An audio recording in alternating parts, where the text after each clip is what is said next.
Got 9. Alrighty, it is 9 o'clock straight up, so we will get started on what has become everyone's favorite holiday tradition, which is celebrating Christmas by thinking about Obamacare and forms to fill out. If you have not, if you're new, I'm Karen Hasse, this is Bobby Truitt. We are the K and the B of KSB, and the S is floating around here somewhere.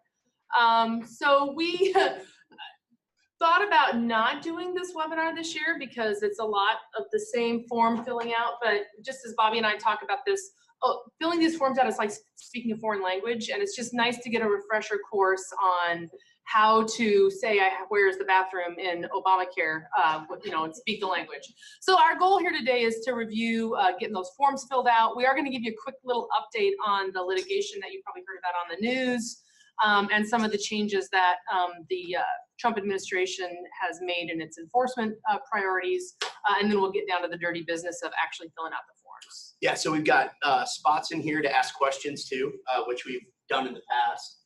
Let's put this up here. Okay. So if you have questions, obviously if you're in the room, we'll answer those, but anybody that's participating over the Zoom, you can text either me or Karen. You can use the Zoom chat feature. We probably won't check that as often, but if you want to drop a question in there, we sure can. So it's on the bottom of the screen if you're watching on your desktop, and I put up a chat there so you can see what it looks like. It's not funny.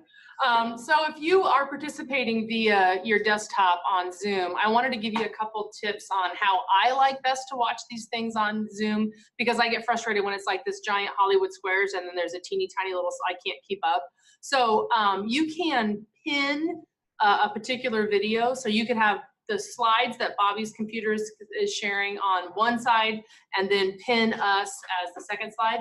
To pin, hover your mouse over the little square that has us talking. There will be 3 little dots in the upper right-hand corner.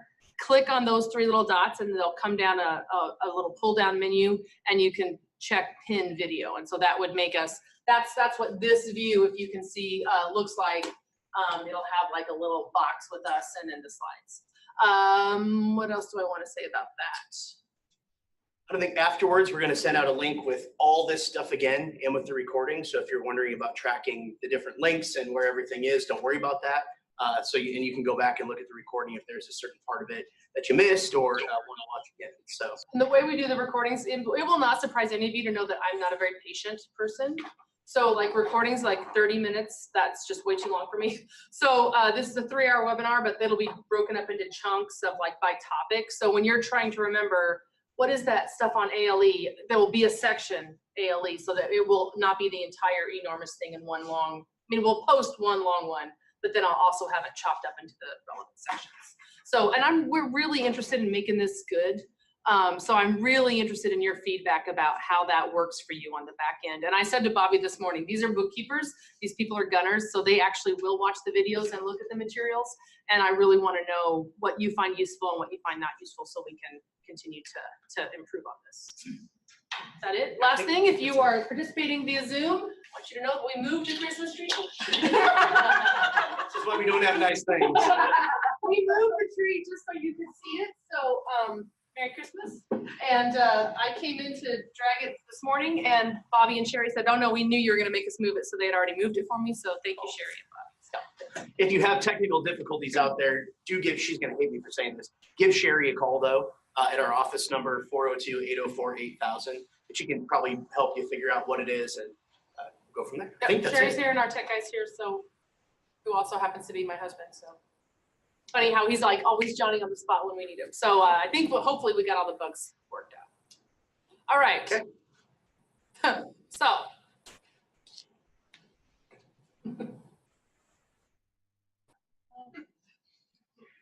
The question of what's actually happened, we've been getting a lot. Is this still around? We were actually just talking about that a little bit here in the classroom before we started. The short answer is yes, it's still around. What's happened for applicable large employers, those folks that are the 50 or more, if you remember back several years ago and you had to do that counting? The short answer is not much. All the reporting is still in place. All the penalties for not providing affordable insurance are still in place. But the first significant thing we're going to talk about is the elimination of the individual mandate. So starting January 1st, 2019, that's going away. meaning the real hammer that they had to get everybody to go to healthcare.gov and sign up is going away. So don't know exactly what that's going to mean yet, other than if you had any staff members who went to healthcare.gov because their alternative was paying a tax penalty, it is entirely possible that they might decide not to have insurance again. And there's no, at least from what we understand, there's no real penalty side on the back end of that that would prevent them from dropping that coverage on the exchange whenever they want to, really. So even if they elected to sign up, healthcare.gov is still going to continue to operate. It's still offering plans. There's, of course, a whole bunch of press out there about what this ruling in Texas that Karen's going to talk about might mean. But then, the folks from the government side said, but don't worry, healthcare.gov is still going to exist into 2018 and 2019. So there are folks that had already enrolled for 2019 that were wondering, am I going to have this health insurance? The answer, from what we understand, still is yes. What's really interesting about that is the parties in that Texas lawsuit that I'm going to talk about had specifically asked the judge not to rule before the end of the year, because they said it's going to be really confusing to people if you come out with some kind of decision while open enrollment and healthcare.gov is still signing people up. And the judge ruled Friday. So even the people that wanted Obamacare to be ruled unconstitutional said, why don't we just wait and hold off on a ruling until after the first of the year? And the judge issued this decision, I think, very intentionally before the open enrollment period closes. Yeah. So the max tax penalty that one might have to pay as an individual for 2018, depending on the size of their family and all that, is about $2,100. So I don't know that that's going to mean people might be asking you if they can switch over, if they're not going to take that coverage anymore, depending upon what your district has offered. But that's really what they were balancing against for 2018. So once the individual mandate goes away, that number becomes zero, obviously. So our assumption is that more people are simply going to go without health insurance again. So what does it mean for schools? They estimate, at least some of the articles that you read, 4 million or more people are going to leave the exchange. There are plenty of classified staff members in Nebraska that were on the exchange. And so if there's some of those 4 million, that will have an impact. Because if you remember, actually going to healthcare.gov, signing up for that insurance, and then being eligible for a credit, a tax credit, or a premium subsidy on the exchange was part of how you penalize your employer. So if those folks that didn't get an affordable offer from the school are jumping off of healthcare.gov, one of the key components to imposing a penalty on the employer goes away. So one of the things that we talked about when we were going back to the very beginning was don't just offer insurance to your employees if you want, but don't run out there and offer insurance just to avoid penalties because of the weird way you calculate penalties. That might have been a calculated risk to not offer full coverage. Schools that took that advice and offered either paras buy their insurance on their own dime or only paid part of a single, you can see now that that will really potentially have an impact now on people for whom you'd have to pay a penalty if they all hop off the exchange.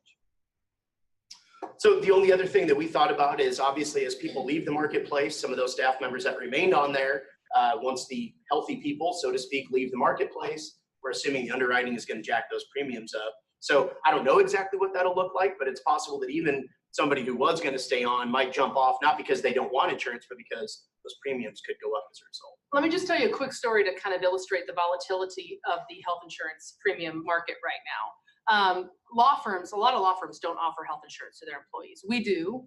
But so the Bar Association, just like EHA, the Bar Association said, we'll do like a consortium. And so they went out and talked to Blue Cross Blue Shield, and Blue Cross Blue Shield said, yep, we'll do it. And so they rolled out like, here's how much you'll pay for health insurance if you go through the Bar Association Consortium for 2019. And we looked and compared with our current carrier, and they're pretty close. And so we had basically decided to go with the Bar. The day before like the sign up was due, Blue Cross Blue Shield told the Bar Association, never mind, we don't want to do it.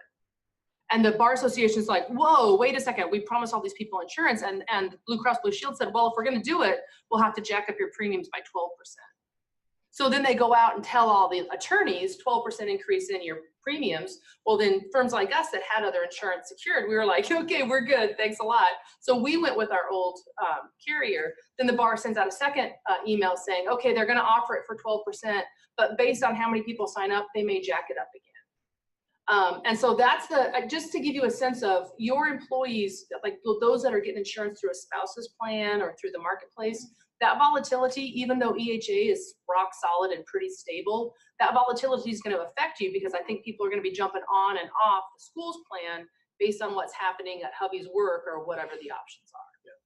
So that's the other point we didn't have up here that I'm glad Karen made is we don't know what this will mean for the local co-op or if you've got like a nursing home or hospice, clinic in town, what they're going to do for their insurance might impact you as well. So yeah, so that's really one of the main things. The other thing, and I'm going to let Karen talk about this part, is this lawsuit. So I just think this stuff is really interesting. So if you're bored like by legal stuff, you can take a little mental break and do your Christmas shopping in your head. So, but this is the lawsuit that everybody's talking about on the news. This was a challenge by 20 red states suing, saying that when they took away the individual mandate, it rendered the entirety of PPACA unconstitutional.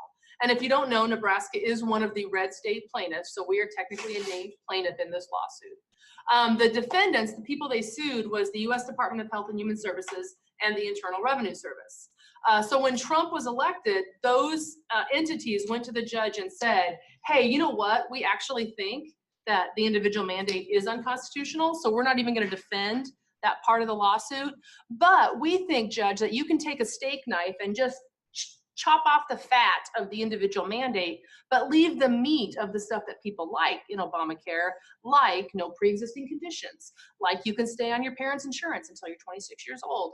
And so that was what the US government was saying as the defense was, go ahead and rule this part of it unconstitutional, but leave the good stuff.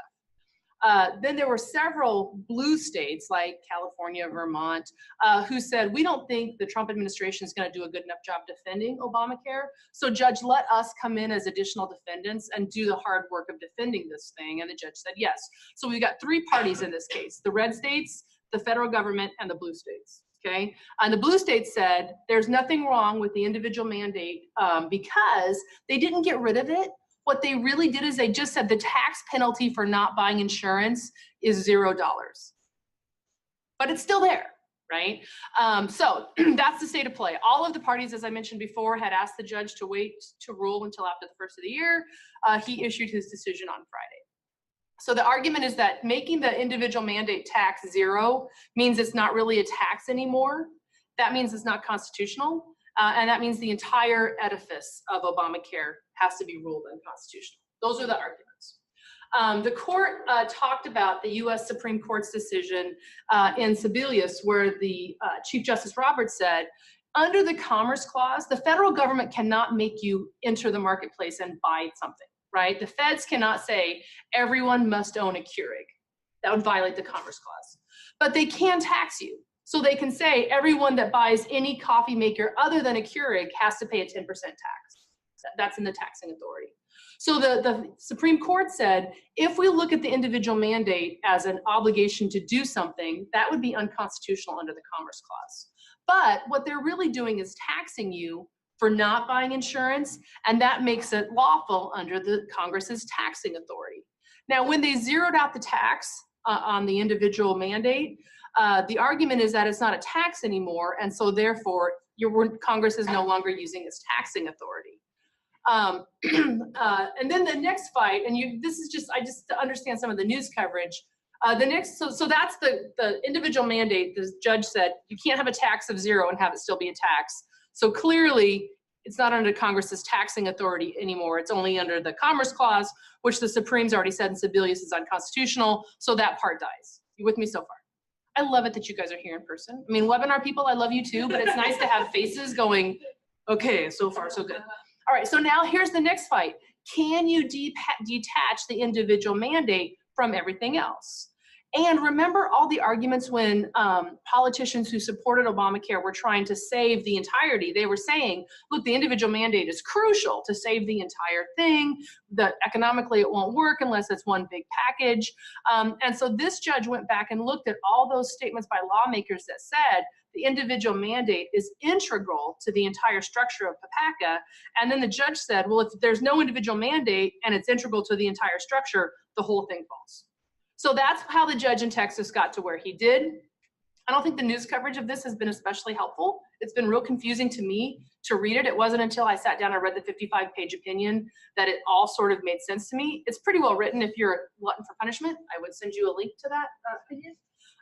But that's basically is what he's saying. Once we cut off the individual mandate can't be saved by the taxing authority anymore because the tax can't be zero. And once the mandate falls, the whole thing falls because you can't separate one from the other. That's how the judge got there. Were you standing up because you wanted to Nope, chime in? that's it. Okay, so here's the weird part. He did not enjoin the enforcement of Obamacare. So even if you think this judge got it 100% right, nothing he did does anything to get you off the hook over Christmas break from filling out these forms. Something to add real quick. Do all of you remember when there were going to be those new FLSA regulations, which were going to increase the minimum amount you had to pay to keep somebody exempt? It was going to go to $47,700 some dollars or whatever it was. Well, there was another judge in Texas that put an injunction over the whole thing and said no state has to comply with these. Do you remember this? Everybody was going to change classified contracts, and then all of a sudden they weren't, or they had to unwrap it if they did, which is really awkward because that head custodian was really excited about his or her, bump in pay. Yeah. So the judge could have done that, right? That's Or at least tried to do that and didn't. So that's the key difference. You're like, hey, this is ringing a bell about some Texas judge that stopped some law from going into effect. That totally could have happened, or at least the judge could have tried, but elected not to. Yeah, the judge said, I'm not even going to wade into that. The blue states immediately announced their intention to appeal. So even if the judge had enjoined it, an appeal would stay the enforcement of the injunction, but that doesn't matter. The bottom line is this does not affect your compliance for 18 or for 19. This is just sort of a stay tuned kind of situation, but this will get decided by the U.S. Supreme Court. Now, what's interesting to me is I believe Chief Justice Roberts is like a little C conservative. Like he did not want the Supreme Court to decide whether or not Obamacare was the law of the land. Do you know what I mean? So I think he was like just trying to like not make a decision. And so I think that's how the taxing authority became the linchpin to saying this was constitutional, because he didn't want the Supremes to rule it unconstitutional. But he's kind of written himself into a corner. I went back and read Sebelius. I just do not see how they can say this is justified under the Commerce Clause. So for this case to win in the US Supreme Court, they're going to have to say Congress has the authority to tax things, and that tax can be zero, which will be really, really interesting as just in terms of like our system of government moving forward. So that's why I think this stuff is really worth watching, because it's, obviously there's all kinds of things the government wants us to do. What if they tax everybody that doesn't eat broccoli and then say the tax is zero? So that's the idea. Okay, so that's this decision. It's Texas versus United States. And so as you watch the news coverage, all the freak out, hair pulling and hand wringing, nothing has really happened. All this has done is set a course to get it up back in front of the Supreme Court. And for you superintendents watching, plug your ears. When your superintendent walks in and says, oh, they declared it unconstitutional, just look at him or her and shake your head as you normally do. And tell them, no, I still have to do all this crap this year. Well, and the other thing is I think your board members are legitimately trying to keep track of all this, but who can if it's not your full-time job? So giving your board members the 30-second update about what this case means and why it doesn't have an impact on us, I think is really worth their time. Okay, and just to add this, we again, something else we were just talking about here right quickly before we got started. Well, what about all these penalties? Are they actually happening? And the short answer is, doesn't it seem bogus that no penalty, whole law is unconstitutional. Oh, but for 2015, you're going to owe us extra money. But yeah, go ahead. I'm not sure if this, I have had probably, I would say 4 or 5 schools contact me about getting the actual tax penalty bill at this point. So there are probably more that have come out that either we didn't get called on or it was small enough they just paid it. I don't know that this school is on the webinar today. You might recognize it if you are, because it's kind of an enormous tax bill. But essentially this happened just earlier this fall, where they got the tax bill for the 2015 tax year. And so what they send when they send you this actual tax bill is it says, obviously, tax year 2015. And then it has, in all of the months, you'll notice this looks a little bit like the 1095-C, right? It's got the months scrolled across. It's got what you put in your line 14. It's got some indicators here for each individual. These 1H's, as all of you will remember, means we did not offer insurance. So that very well could have been somebody who the school decided, well, we don't think they're full-time. Or it was just the school taking a calculated risk that we're not going to offer insurance to this person. And so the government does, we talked about the 5,000 people, the little minions they hired to match all this stuff up. At some point, somebody in the IRS put together this school's 1095-Cs with the individual reporting done by those folks that submitted their personal taxes and came up with a tax penalty for this school of about $25,500. And so this is a school that knew that by not offering affordable insurance to every full-time employee, they could be subjecting themselves to a tax. But talking to the business official at the school, $25,000 is still significantly cheaper than the amount the healthcare would have cost if they offered an affordable single to all these folks. That's a value neutral assessment on our part. We had some sense that this was going to happen. We told schools, you have a choice, right? You offer affordable insurance and avoid the pejorative tax penalty concept if you want to. It's an employee benefit decision. Or you don't, and you could risk getting a tax bill. Well, for 2 or 3 years, everybody was like, oh, they're not even doing anything. They're not going to send those tax bills until they are. So if you were one of those schools that decided we're not going to offer affordable insurance, which is, again, a perfectly legal and legitimate thing to do, you could still be getting this tax bill. The interesting thing about this case is this school did not get all of the procedural requirements that they were supposed to. So if you remember talking back to, I'm going to say something which might make you all go, oh my goodness. The 1411 certification, if that rings any bells for you, that was the section of Obamacare which said before they can penalize you, they have to send you a notice that tells you these 5 employees may subject you to penalty for this tax year. What do you have to say for yourself? And there was a process to appeal that. You could tell them, no, the information is wrong, or no, they reported things incorrectly. They did not do that for this school. They just sent the tax bill. And so I don't know exactly how this came out. We talked about the options. You could tell the IRS we're not paying it because you didn't do what you told us you were supposed to do, or you could pay it because you know that eventually you're going to have to pay it anyway if this is accurate. So they went through and they said, oh yeah, they got it right. Magically, the little minion at the IRS got right the amount of taxes we thought we might owe, but they didn't follow all the procedural steps. So this whole thing is just a mess, obviously, as we talked about, and the fact that we're 3.5 years in arrears. Making these assessments means for the next 3 years, even if this thing does go away, in theory, you could still get tax bills. You don't think the feds are going to give up the chance to grab 25 grand? Right. I mean, you know. One thing I do want to mention, like this school, the Board of Education would have made the decision about what they were going to offer in 2014. So 4 years later, now we get the bill for a decision that the board made in 2014. Again, that doesn't mean the board did anything wrong, but in the meantime, first of all, you forget this stuff as fast as you can, right? So year after year, your board members may not even be remembering what the decision they made was and why they made it. And number 2, of course, you can have turnover on the board. And so again, this is why I think it's important. This is a board level decision, whether or not they're going to offer insurance, and if so, under what conditions. But reminding them that they made that decision and here were the factors that went into it. When they get a bill like this, then they're not surprised and freaked out. Because it feels free. It feels like not offering insurance was the best decision you could have ever made. And then when you get this bill 3 years later or 4 years later, the board members are going to need your help to remember why they decided what they decided. Okay. Just because it's that time of year. KSB's holiday party is fantastic, by the way. Yes. Okay. All right. So because their bosses are so awesome. Yeah, obviously. So to keep moving here real quick, we're going to hit, and I mean very briefly as Karen and I can be, some of these key points and definitions that you will need for filling out the forms, but again, not to spend too much time on. So for those of you who don't remember, the penalty assessment stuff, we don't have separate slides on this.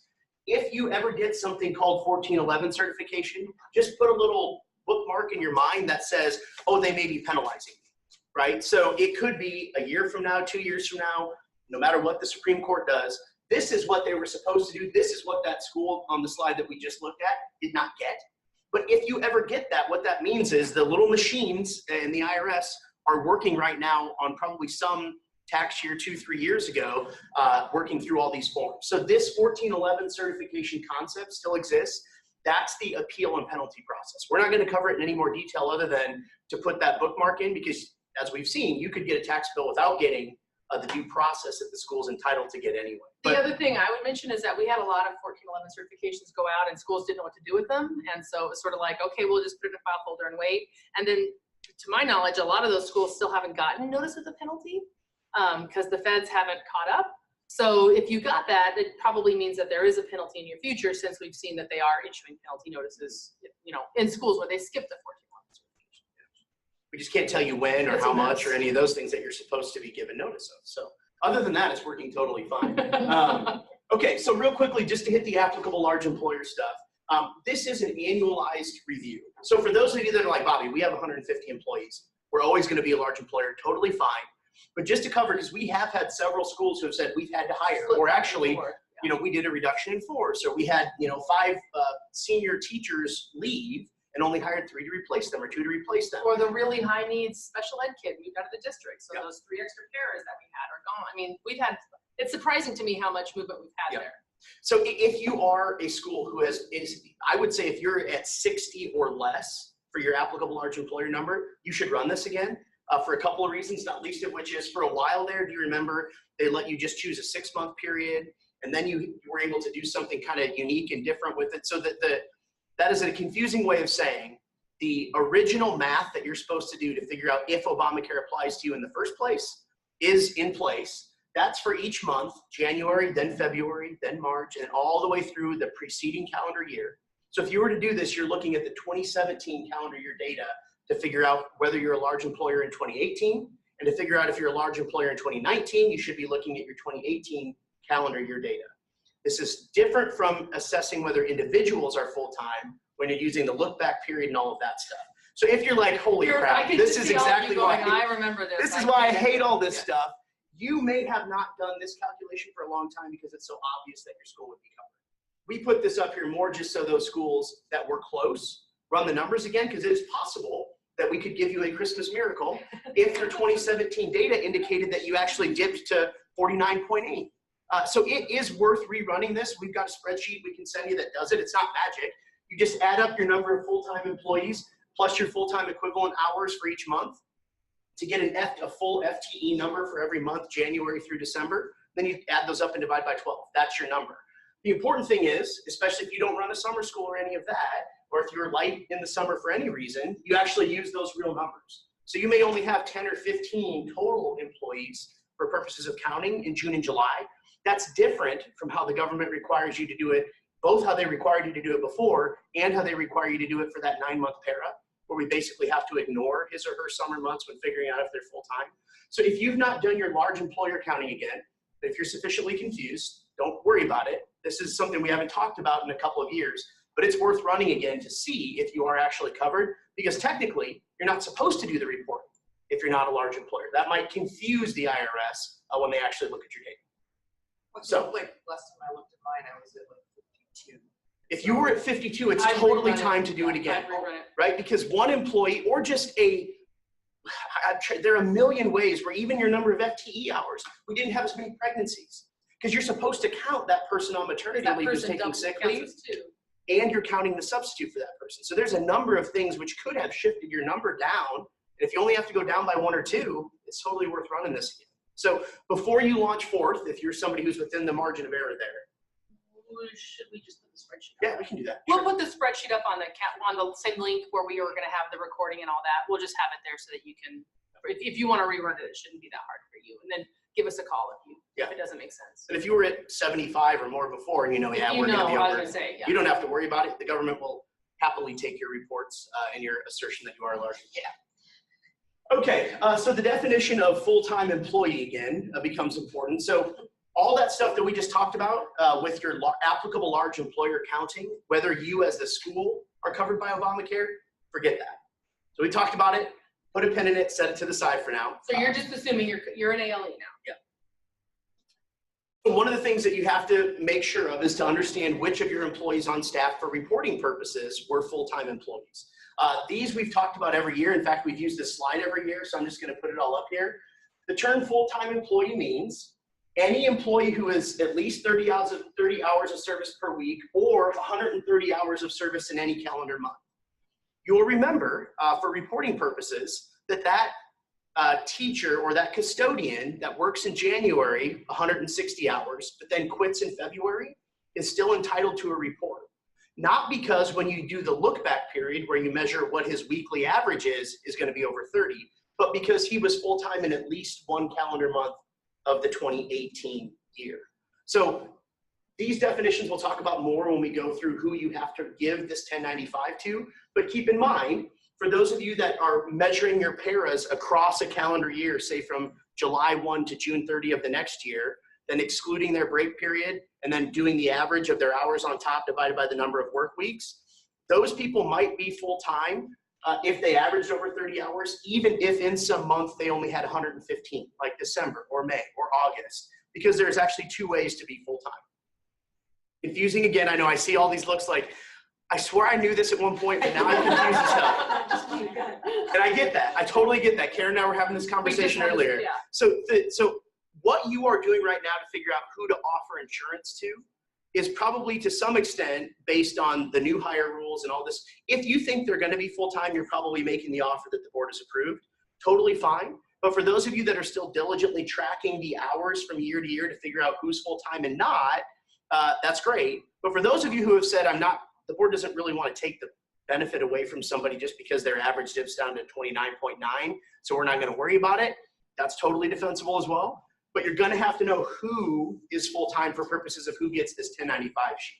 So you could be offering insurance to somebody And they don't get the 1095, right? That's the reason we're drudging all these bad memories back up. If your board said, anybody that wants can buy insurance, or we're going to offer a single to all paras get a single, you still have to figure out whether that para is a full-time employee in terms of filling out these reports. So some of you probably have not thought about this because you just decided we're going to offer everybody or nobody, but you still have to now separate the sheep from the goats in terms of figuring out who you're going to give the forms to. We've got time for questions, so I promise if you have those, we'll get to those. But remember, if you're using that look back counting where you measure the person's, the preceding school year basically, figure out if they're full-time for the next year, that's an annualized calculation if you want it to be. Or if you're somebody who just knows that we didn't offer to this person who drives a regular route, but then picked up a bunch of activity routes and also sub for us, that person may have just happened to hit 137 hours in some month.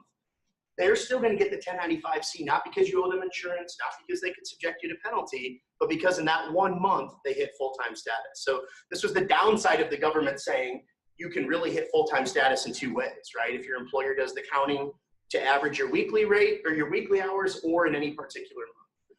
So if you're doing hey, we're averaging you para, you 9 or 10 month employees, we're averaging you over the course of a year. Remember, for figuring out their full-time status, you still have to exclude those periods of 4 weeks or more when they don't work.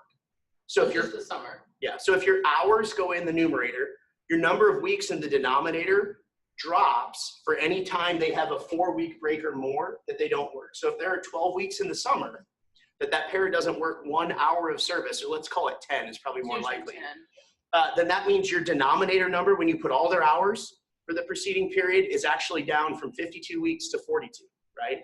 You get to count the Christmas or the holiday break because that was only a 2-week break. But for any period of 4 weeks or more where they have a break, that comes out of the denominator. So that's, again, just part of the weird way that they set up how to count 3 different ways, basically. But if you've got a para who's getting insurance because your board said, we don't want to mess with it, this is an employee benefit, so we don't have to compete with the nursing home in town for good workers, that's fine. But it is actually going to confuse that person's accountant if they told them, I only work 27 hours a week and you give them a 1095. So even if you've ignored all of this because your board said, hey, we're going to offer insurance, you may still have to do some of this math To figure out who gets the form. Okay.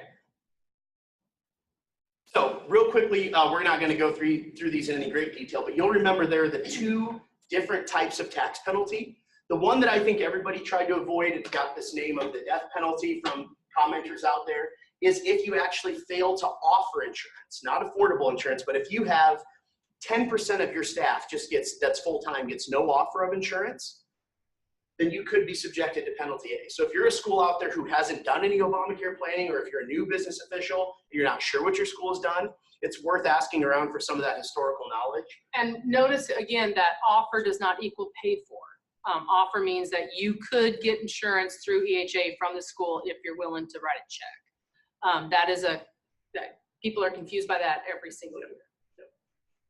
So again, one of those things that if you've been, if your board said, just give any classified staff member the offer of a single, you probably haven't really been thinking about that.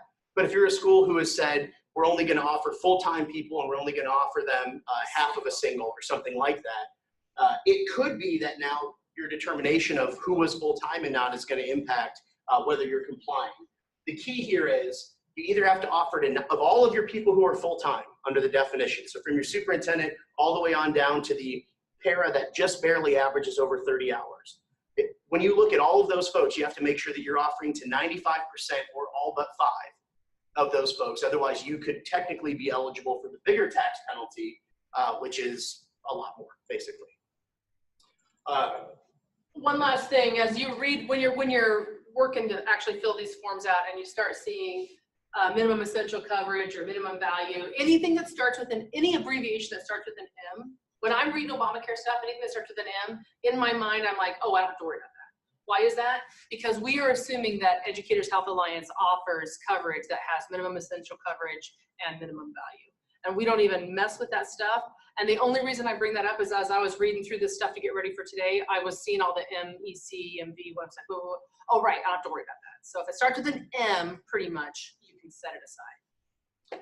Now, if you are one of 3 districts in the state and you're on this webinar that doesn't have EHA, I'm also assuming that your plans have minimum essential coverage and minimum value, but I cannot say that with as much confidence. So that's the other penalty, the individual penalty. That's the one if you do not offer insurance or offer unaffordable insurance to any individual staff member, that person goes to healthcare.gov and qualifies for a premium subsidy on the insurance exchange. So this individual employee penalty, the one that the school that we looked at had to pay for a couple dozen of its employees, that's the different penalty where we're looking at each person's individual status and whether you offer them affordable insurance. We didn't plan on spending any more time on those. We're happy to answer any questions though, because I think we're coming up on a break here shortly. Okay, so those are the penalties. Real quickly, we're gonna go over affordable versus unaffordable again, just because this is gonna implicate your 1095-C reporting. And for those of you that remember, this is the whole can't pay more than 9.5% of your household income and all that business. So that number changes every year. For 2018, you might owe a penalty on one of those individuals that declines your unaffordable offer of insurance or didn't get one from you and goes to the healthcare exchange. If, to take you up on your offer, they would have been required to pay more than 9.56% of their household modified adjusted gross income, which are numbers that you do not know, and you probably cannot know. But if you'll recall, this number right here is important for some of those safe harbors. If, for example, you said your offer to staff is we're only going to make them pay 9.56% of their W-2, you may have been trying to set up for one of these safe harbors. There are some schools that have still done that, but the actual affordability line for 2018, so for the last calendar year's worth of reporting, is if that employee had to pay more than 9.56% of their household income based on the cheapest single-only plan that you offer. So if you're a school that offers a full PPO plan and a high deductible HSA plan, your plan that you're going to use for determining affordability, determining cost, and the 1095-C is always going to be the cheapest plan that that person could have enrolled in. So this reason alone is why a lot of schools went with the dual option, right? Because even if every one of your employees took the regular traditional insurance plan, for Obamacare's purposes, we measure affordability on the cheapest single plan that that person could have enrolled in, no matter what they did in reality, right? Because only the federal government wants to ignore reality. If they took a more expensive plan, that literally does not matter. What matters for your 1095 reporting is the cheapest plan that they could have taken. And so we, again, talked about the safe harbors here. So the monthly tax, looking back at that, you can't remember, but if you flip back and looked at what the government did for that school that had to pay the penalties, they do break it down on a monthly basis, right? And so the monthly tax for if you have any tax liability for 2018, which you'll find, sometime 3-4 years in the future if you did, yeah. Is $112 to $3,480, so $290 a month. So for any of these folks, this used to be $3,000 if you remember. That number changes, yeah. Just like this number changes, it used to be 9.5%. This number goes up every year. It's adjusted, and so now the individual penalty on the full year basis is $3,480. So once you get these concepts back in your mind, again, this just turns into a giant math problem, right? The question is, if we're going to pay $290 a month for an employee who subjects us to the penalty, what is our monthly cost going to be to offer them affordable insurance? And then you decide which option your board wants, right? So there is some method to us going through this because we just have to figure out so that you guys know how we got to the $290 a month number, because that's your downside for not offering insurance on an individualized basis, and then they go out and get insurance on the exchange. And again, remember, to be penalized, which is why the repeal of that individual mandate is so important, they actually have to go to healthcare.gov, get the insurance, and your insurance has to have been unaffordable so that they qualify for the premium subsidy tax credit on the exchange. So if you, as you sit in the teacher's lounge and you hear some kitchen assistant come in and say, well, that insurance sucked and I didn't ever want to have to hassle with that website again. And so now that I don't have to pay taxes on it, I have to pay a penalty on it, I'm not going to do insurance. In your mind, you can just go, okay, there's another penalty that we won't be getting because they aren't going to go to the exchange. Because you guys probably have a pretty good sense of who in your buildings is on the exchange and who isn't, I would guess. Or you definitely know who's not enrolled in your insurance, right? If you didn't make an affordable offer. And again, if you made a full single offer to every single staff member that might be full-time, then a lot of this stuff, right, then you're not going to be subjected to a penalty, but that doesn't, you're still going to have to understand how all this works to fill out the forms and do that. So that's why we're going over this historical stuff. Okay. So we will get to questions here in a second. We're going to cover the basics of reporting, take a second for questions, and if anybody needs a coffee refill, and then we'll move into the forms. So first, who must file? You'll remember there are two different forms, right? We're going to start talking the forms language. So everybody out there that's been tuning out because your board offers full single, we'll reel you back in right here. The 1094-C form, that's your cover letter. That's the transmittal letter to the IRS, which says, hey, here's who we are. We're this, so-and-so public schools in Nebraska. We are submitting this because we're an applicable large employer. Here's our batch of 1095-Cs. We gave a copy to our employees by January 31st, and now we're giving all of this to you, right? This 1094-C transmittal letter, the cover letter, and it's got the due dates up here. You'll remember they always change it based on if you're filing on paper or filing online. I think most everybody now does the filing online. So the important date for that, number one, it's a Monday. So if you have a weekend scramble, if you're a procrastinator, that works out nicely. But it's due April 1st, 2019.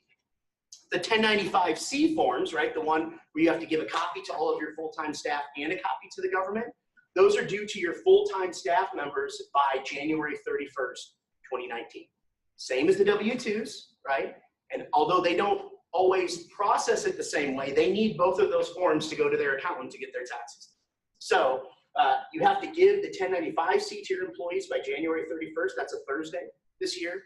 But then the batch of those that you gave to all your full-time staff and the 1094-C aren't due to the government if you file online until April 1st. It's always confusing to me that they have these numbered in backwards order, right? Because you have to do the 1095s first in order to do the 1094s. Right. They've numbered it in terms of the order that the government processes it, right? So what they want to look at first is the 1094, which is like your summary sheet, and then they get to the detail. That's why the numbering's backwards.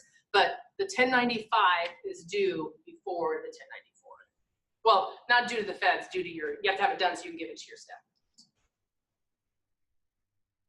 Okay, so real quickly, just a couple of reminders on the form. Yeah, no, I was gonna say go back. So they talk about fully insured versus self-insured. Just remember, for all of you on EHA, EHA is a fully insured plan. All of the B forms, you'll remember there's 1094 and 1095B forms. If you're on EHA, you don't need to worry about that. That's what Blue Cross is doing for you.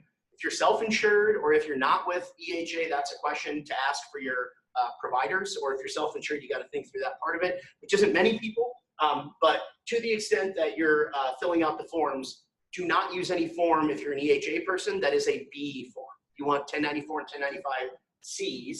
And Blue Cross, as you probably have figured out by now, will issue the B level forms. That's where they talk about minimum essential coverage, minimum value, all those things that you don't need to worry about.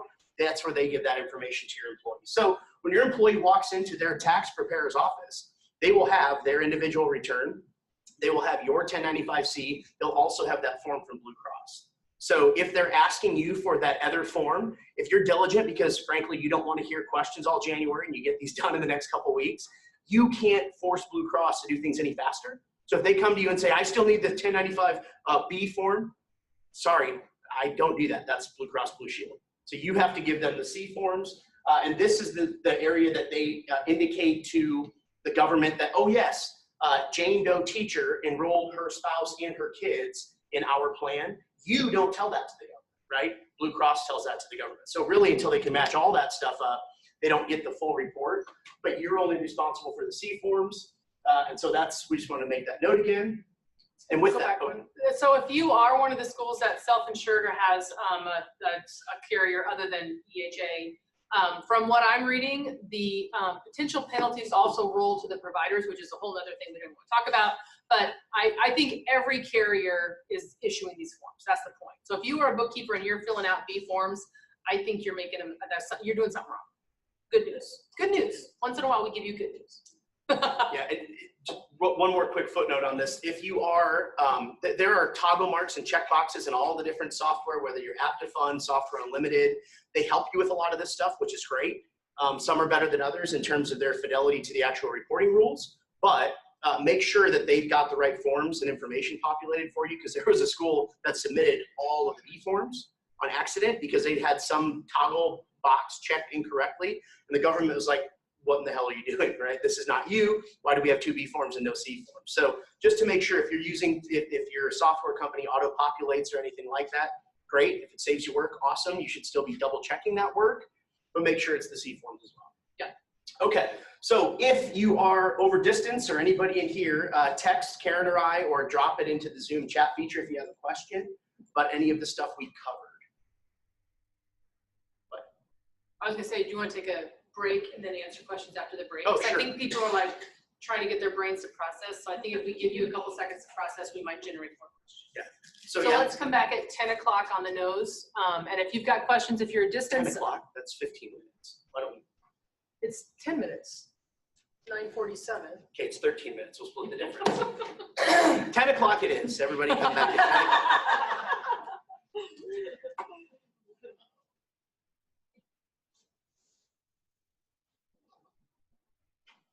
Are you gonna come back at, oh, that clock is.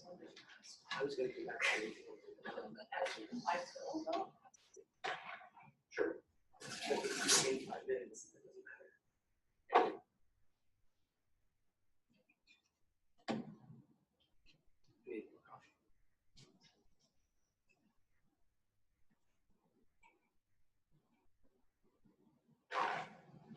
No, I think for sure.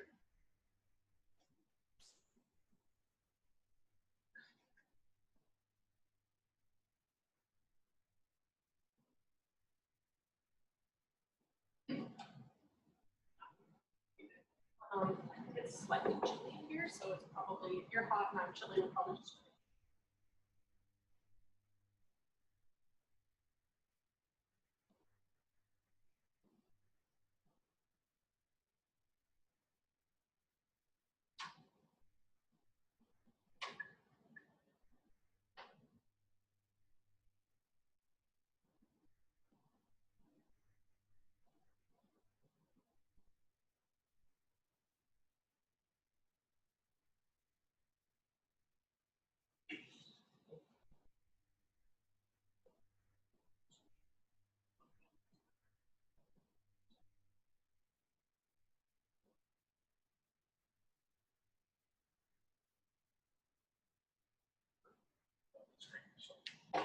Perfect. Looks good. Awesome. Sounds okay.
everybody gets to like. Yeah, right now. Because I don't You know got what's there, but. I don't know, Like for 19, we'll do 2,018 hours. When I do it. Okay, see if that's better. 2018 hours. It's my best side though, Mandy, so. No, right? I thought you said 17. So when you're calculating. The hours we used to do for, we're gonna do the 1095 now, is it 2017 hours or 2018 hours? The hours that you're gonna use for the reporting, whether you are covered by Obamacare, is the preceding calendar year's hours. It'll be like July 1 through June 30th? It's on the calendar year. Calendar, okay. So if you're figuring Except the school out, year you're talking about. yeah, if you're figuring out if you're over 50 employees or not, that's the calendar year. If you're figuring out if those individuals are full-time, that's typically the school year. School year, the July 1 through June 30th, that's what. Yes. So for your purposes, for how you have to report, the unfortunate thing is, and we'll talk about this when we get in the forms, I think it'll make more sense. The forms, okay, the forms cover 2 years. They cover 2 insurance coverage years, which means they actually cover 2 of those look-back years as well. So what you'll have to do is figure out from January through August of 2018, were those individuals full-time where they provided insurance. And then from September through December, when you had a new EHA year, your reporting on those forms could change. There's mud, not clear at all. We'll hit on that. So we use 18 though. Yeah. Okay, Yes, 2018 hours, you use 2000 to figure out. the if- 17-18 school year. This September. yeah, I'll cover this again because I'm sure everybody's gonna have this question. July 1 of 17 through August. But to figure out if somebody was full-time in January of 2018, you actually would have been looking at 16-17 data. Because the 17-18 school year is the one that covered January of 2018. I think so. That's why it's such a pain. I know, because I think I have the hours already calculated. Now, the government doesn't say you don't get in trouble if you give too many 1095 forms, but it can be confusing to that person because it means that what they may have elected to do individually, right? So technically speaking, because we cover 2 plan years, you're actually going to have 2 data counting years that are implicated in filling out the forms, which are done on a calendar year basis. 17, 18 employees for now. For purposes of filling out the form, the question is going to be for each month of 2018, where did that data come from, which dictates whether they were full-time. 17, 18. I know. So it starts. So if you offered, you would have had to offer a para insurance in August of 2017 for that para to be covered in January of 2018, right? That part makes sense. So the question will be, what data went into making the decision for that para in August of 2017? That's probably actually, if you take July 2017 and track it back a year, now you're into 2016, which is the data you used to figure out if that employee was going to get insurance starting August of 2017. So then, when you peel now around to August of 2018, which is also part of the same reporting year, now you're looking at that 17-18 data, which is how the government believes you made the decision of whether to offer that person insurance in August of 2018. We started out with it when it goes month by month where we put that, like the coding. Correct. Does it start out at January? Does it start out? January So that January is actually January of 2018. 2018, clear through December of 18 then? Yep. For the hours? Yep. But the individual's full-time status, you're probably not determining as you go. At some point, you decided whether that para worked enough hours to get insurance at some schools. Okay, so what happens if we offer all our people, our paras and all those with that Obamacare $4,000 single insurance, and we pay it? You're still gonna have to figure out if they were full-time because you only give the form to those people who are full-time. Don't give it to some. Yeah, you wouldn't give them to subs, but you probably also weren't offering insurance to subs. You But don't you have to might, worry about calculating the hours. but you might have to give it to a sub who is on a maternity leave. If that sub worked more than 130 hours in any one month. Just 1 month, but what if they're only there like 6 weeks? then they might not have hit the 130 hours for those weeks, for any of the months in 2018. They get 1 month and I'd have to give them a. If you have a long-term, say that again, long-term sub, more than 130 hours in the month, they get a 1095. Correct. So you could have the sub that works for you regularly. Well, like for all of you on DL who are listening to this, we'll cover this again. But if you've got a sub who works for you regularly, maybe a day a week, a couple of days a week, but then you bring him or her on for a long-term subbing, if in that long-term subbing they work 130 hours in any month of the year, you have to give them the form. So you're going to signal in every other month that they weren't full-time, right? And that's significant for penalty purposes. But in that 1 month, you're not going to be able to signal they weren't full-time because they were, which is why you're giving them the form. You wouldn't call them full-time. You call them full-time even though they're a sub with those because of the hours? Because full-time for Obamacare purposes is did they work 130 hours in a week? Get back. I got one from Dr. Schroeder. I think Yes. we've got one on the chat. And I've got 3 tests. So here's, We got to wait 4 yeah. more minutes. No, yeah, so. Oh, you want, oh, I see what you're saying. Okay, this one is library. Oh, you did. That's the only time I know I. Just give me a W2. It's fun. I like it.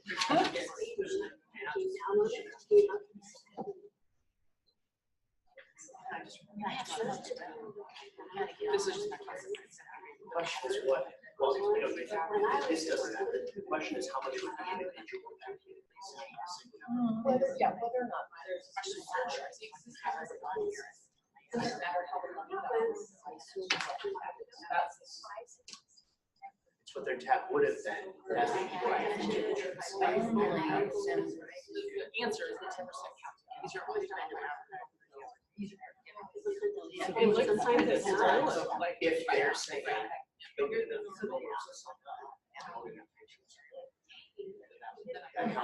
So we'll, Right, so if I'm looking at, I switch my service breaks. 3-minute warning, 3 minutes. I mean, well, so that, well, the question is, they're saying that those employees at 12 certificates, right? That's part of that.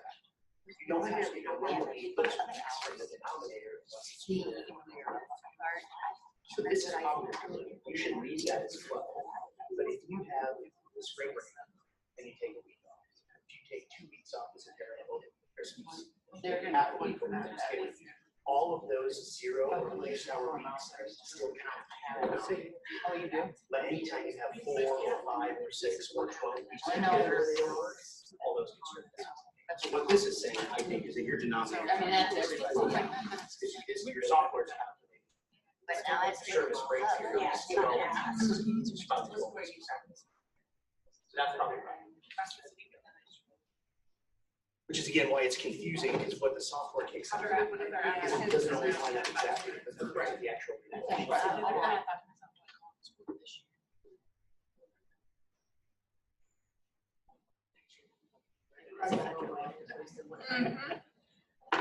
I would agree with that. It takes so much time. And then we're going to get penalized. I didn't.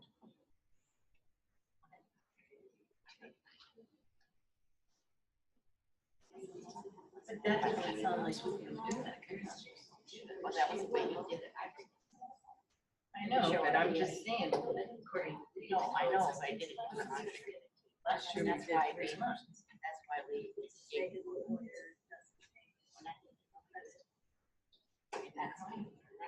Ready, Ms. Hawsey?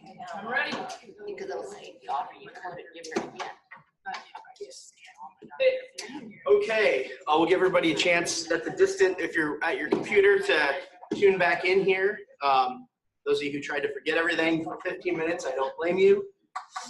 Okay, so we've got a couple of questions. I think we'll just work through them as we go. Do you want to Yep, so the question on the chat was legally really interesting. The short answer is going to be easy. So the question is this: does the decision by the Texas court qualify as a qualifying event? If an employee didn't take Blue Cross Blue Shield EHA insurance from you, does the fact that the judge in Texas said Obamacare is unconstitutional, does that count as a qualifying event for purposes of hopping back into the pool? The answer is no, because the judge specifically said it's not an injunction, and it's not going to change anything at the moment right now. So I do not believe there is any carrier in the country that would say that's a qualifying event. And just a quick footnote, just thank your lucky stars that EHA has decided to let every year be open enrollment, because in the bad old days, it used to be that you picked when you got employed by the district, and if you picked wrong, you had to get divorced or have your spouse die for you to be able to get back in the plan. So if the employee that's asking you that question, like, can I get back in now? The bad news is no, the good news is, but this summer, there'll be another open enrollment period. Yeah. So that was mine. We'll just take turns on Yeah, that. and I think the email was from the same person. It said, using the chat feature, remember, if you hover your mouse, so that I don't know if you can see it there, but on the top of the screen, you'll see over here, if you can see it a little bit, when you have those options, just click on the one that says chat, and you should be able to type your question in there if you want to. So that's that. Okay, and Karen's got a hand. We had a couple of good questions from here, which we'll save until last, because I think those may elicit more questions, but we've got some more. Next text, if re-looking at ALE, do you count teachers as full-time in summer months? Yes. For your counting, when you're figuring out if you are an applicable large employer, if you're covered by Obamacare in the first place, you do not count teachers as full-time in the summer. You only count the people that actually are working during the summer. That's different than how you count for if the individual is full-time, because remember, for the individual calculations, we have to remove those periods where they have 4 or 5 or 6 or 12 weeks where they don't work any hours. So when you're figuring out, is my school at 50 employees or more for the applicable large employer counting, you get to treat the summer like it is actually treated, which is you could only have you, a couple administrators, maybe a couple custodians. You may have 10 people that are actually registering hours in the summer. So that's different than what your number is going to look like for October, when your large employer number for October, where you look at all your full-time plus FTE staff equivalents, is 70, right? You could have 70 in October and 10 in July. That's why they add those numbers up and divide by 12 to get your large employer number. That is totally and completely separate from the calculation of who gets a 1095-C and from who is full-time and could subject you to penalty, which is why this is terribly confusing. Because the government has two completely opposite ways of counting to figure out if the employer is covered by Obamacare in the first place. That's the ALE counting. If you have 150 employees, forget about it. If you were at 52 the last time you did it, it is worth recommitting all these stupid rules and figuring out what your large employer number is, because you may determine that for the 2017 calendar year, January through December, holy cow, we only averaged 49.9. What that means is for the 2018 calendar year, your large employer number was less than 50. You don't have to report for this year. That's the reason we brought it up again. But that is a completely separate type of calculation, which is going to confuse the heck out of everybody. Well, and honestly, I hate to say, look at our spreadsheet, fill it out, and if you do that, you're golden. But the spreadsheet does do a lot of the brain work for you on that ALE calculation. Two quick things before we move on. Number one, you all don't get paid enough. I believe that to my core. Number two, I promise I don't mean this to be shameless. My wife works for an entity that raises money for the University of Nebraska Foundation. Her busiest week of the year is the one between Christmas and New Year. I will be here grinding away. If you want to just say, put a pin in this and figure it out in a couple of weeks or next week, actually, I'm happy to help you talk through it more specifically and look at that sheet. But Karen's right. If you're wondering, are we covered by Obamacare as the school? Are we an applicable large employer? Put your data in the sheet. The sheet that we'll post will keep the data in from a school that did it. And so you'll be able to see what their numbers look like. Use that to figure out if you're an applicable large employer first, if you think you're close. But for everybody else, forget that type of counting where we actually treat the summer like it is and we'll move into how you actually count employees for 1095 reporting purposes, Which is different. We got a chat question. Okay, next text question. We have the EHA plan, but since we don't have that many classified staff, they pay an extra 10% surcharge on their insurance. So is their plan still considered affordable even with the surcharge since it is an EHA plan? The question is, what could an employee, if an employee comes into your office tomorrow and says, I want the insurance, what are they gonna pay? So if the 10% surcharge is included in what they were gonna pay, that 10% counts against you. Yep. For the cheapest single plan that they could enroll in, right? The feds don't care how you got that extra 10% tacked on, they just care that it exists. If I come in, so if I come in and say, I want the cheapest single plan you have, if I'm a single para, that's the number that you're basing affordability on when you're filling out the 1095 as well. So there's that. Do we need to issue a 1095 to an employee who's contracted to work for us part-time through AmeriCorps? They are paid through our payroll as a living allowance, but only as part of the grant. The reporting only applies to employees. It doesn't apply to independent contractors. So the question I think is always going to be, whether you believe it is an employee or not, are they a common law employee? That's what the IRS regulations defer to. They say, is that person a common law employee, right? If they got hurt at work, would they be covered by work comp, or do they have their own insurance, which would cover that?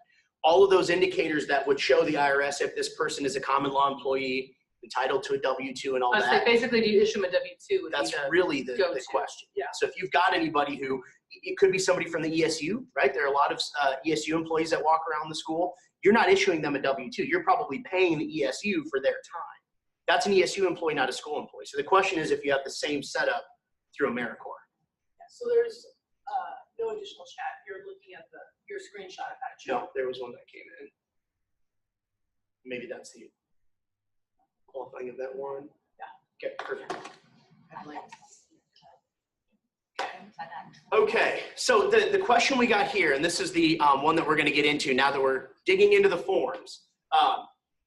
When we're figuring out who gets a 1095-C, which data set are we using? So we've got this explained in here a couple of times, but so it will repeat. For those of you that are like, okay, I get it, use it as a check for understanding. How's that for an education term? For those who are still thinking, I'm lost and wandering through the woods figuring out where to get this information, we'll cover it several times, and we'll have time for questions at the end.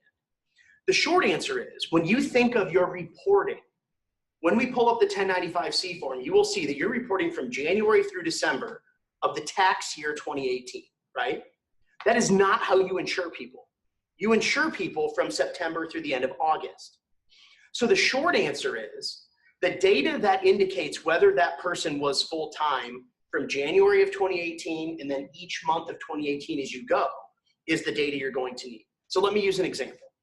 Jane Doe Para is a single person, and you decided at the start of the 2017-18 school year that Jane Doe Para got insurance. So last school year, you had a new special ed student move into town, so she started working 38 hours a week on average.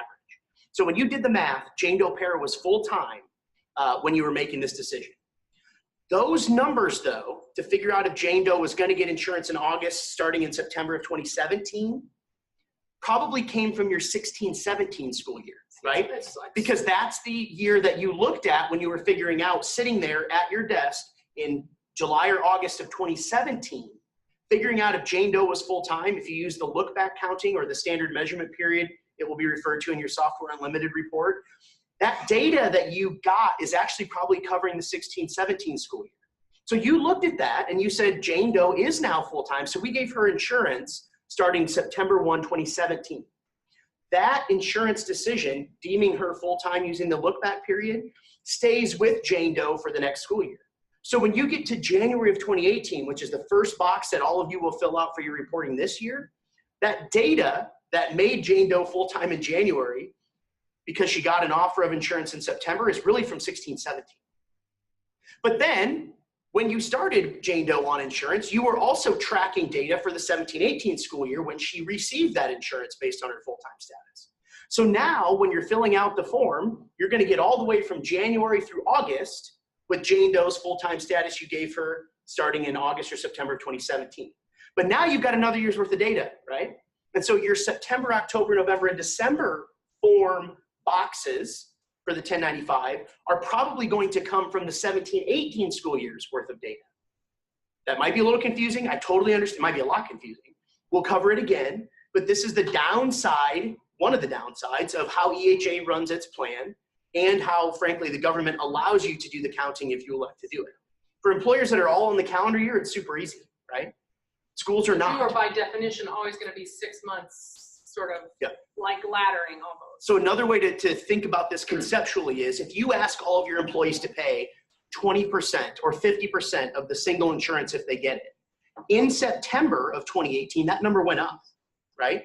Because EHA increased the premiums. So that's the same notion, the same concept is that we've got 2 counting years, we've got 2 different full-time status years, we've got 2 different insurance years that are reported on these forms. I see some nodding, I see some glazing over, and that's fine. We will cover this again, I promise. We'll go through examples at the end, and so we can talk about what this would look like. But that's the short answer is, what data are we looking at to figure out who gets a 1095 form, the 1095C? That data is actually going to depend on what data you use when you are making full-time status decisions for that particular employee. On the other hand, you've got a substitute teacher who you track their hours, but they only work a couple of days a week. But then, starting in February of 2018, that person took on a full-time sub because there was a maternity leave, right? So that person was never full-time for the school district up until February and March for a 12-week maternity leave where that person worked more than 130 hours. They're reporting, they still get the form, right, as an individual, because remember, you can be full-time during the look-back period, and you can be full-time if in any one month you hit 130 hours. The important thing is, no heads are gonna explode.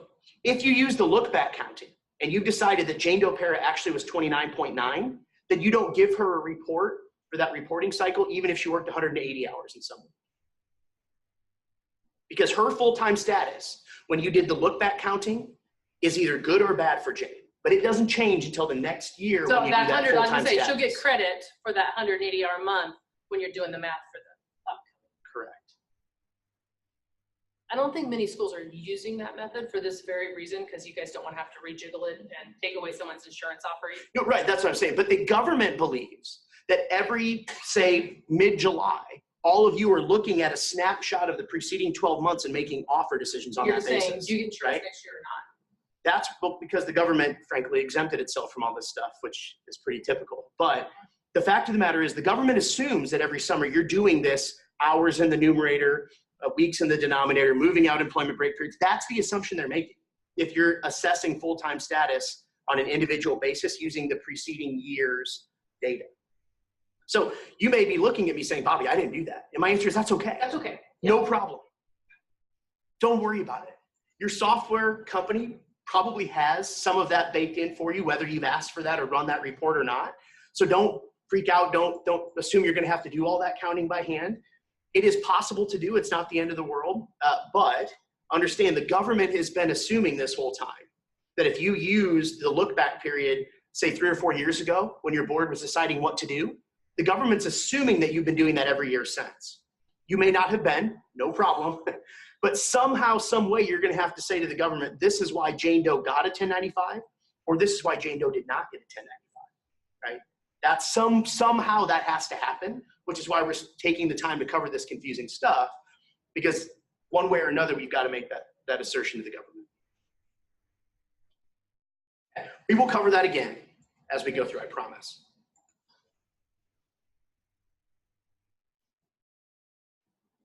Okay. So the 1095C form is where we're going to start. So if you, These are the forms you'll be doing first, because this is what everybody needs to get their tax. The 1095C is the form that you will be giving to all of your employees that are full-time after you've done the crazy counting and mastered Obamacare for the 5th year in a row by January 31st. So similar to the W-2 reporting, and there are a lot of accountants, for example, call this their healthcare W-2 because they're also having client management problems. You're not the only ones. So if somebody refers to it as the healthcare W-2, that's fine. You know it as the 1095C. Each employee receives this if they're full-time in any month of the year, or if they're full-time for the preceding look-back period.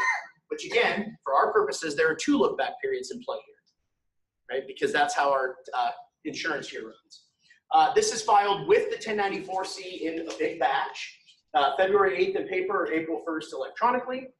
This has to go from applicable large employer to all full-time employees. The government has again noted that you can't skip this just because you're worried about tax penalties. That would actually be a form of fraud. And this assumes you properly calculated full-time status for each employee. That's why we just spent 15 minutes going down that counting stuff again, because the government actually is counting on you to have done this correctly and is going to hold you accountable if the counting is not.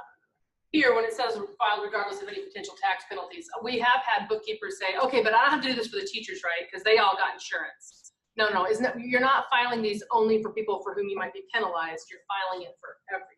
Every That's full-time employee. Even if you know for sure that you're covered, you still have to create this form. And for those of you that have done this, you know that that batch of full-time teacher forms is easy, right? It's 1A, 2C. Yeah, oh, all right, we got the yes. I remember that stuff now, all right.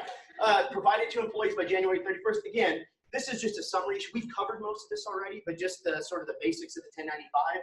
And as you know, the second you walk back into the building, somebody will be Anybody asking getting a for it. refund now once they're. Okay, so we, just like the last several years, have gone section by section through this form. So if you, however you want to do it, again, we'll have all this stuff posted. So if you're taking notes independently, if you want to grab your 1095 form, that's fine. But just the basics. This is again provided to any employee who's full-time in any 1 month or during the last look-back period. So if Peter Para is a full-time paraprofessional in 9 months with the summers. You don't have those. Oh, you don't have those. Oh, well, you keep talking. I'll get them. Okay. I was gonna say, there's a big.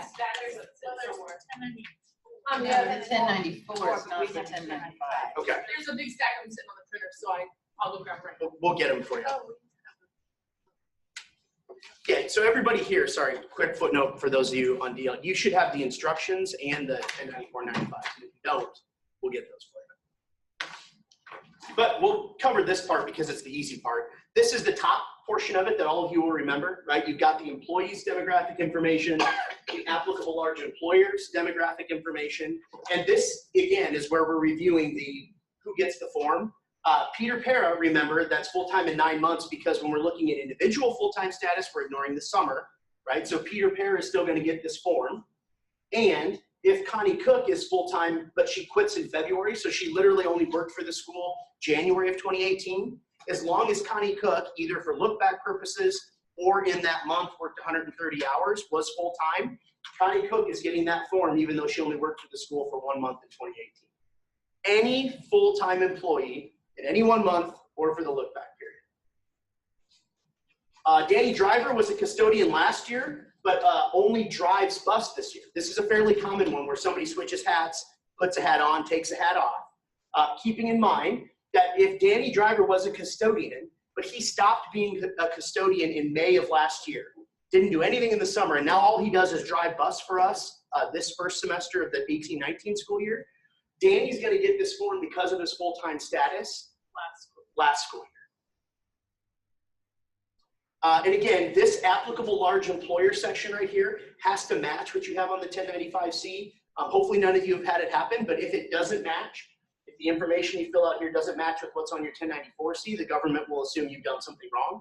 We've had literally just transposed numbers on a zip code before, get the whole thing sent back. And of course, this poor bookkeeper called me in tears, thinking she'd done something horribly wrong, and all it was just not having the demographic information lined up. So if that auto-populates through Software Unlimited or Aptifund or whatever it is, great, but it should be the same. Make sure you check that before you submit. Every so often we have, Dundee County Schools on one, and then Dundee County School District number 4, 5, 6, 7, 8 on the other. That's the other place for school. So make sure you're using the same name on both.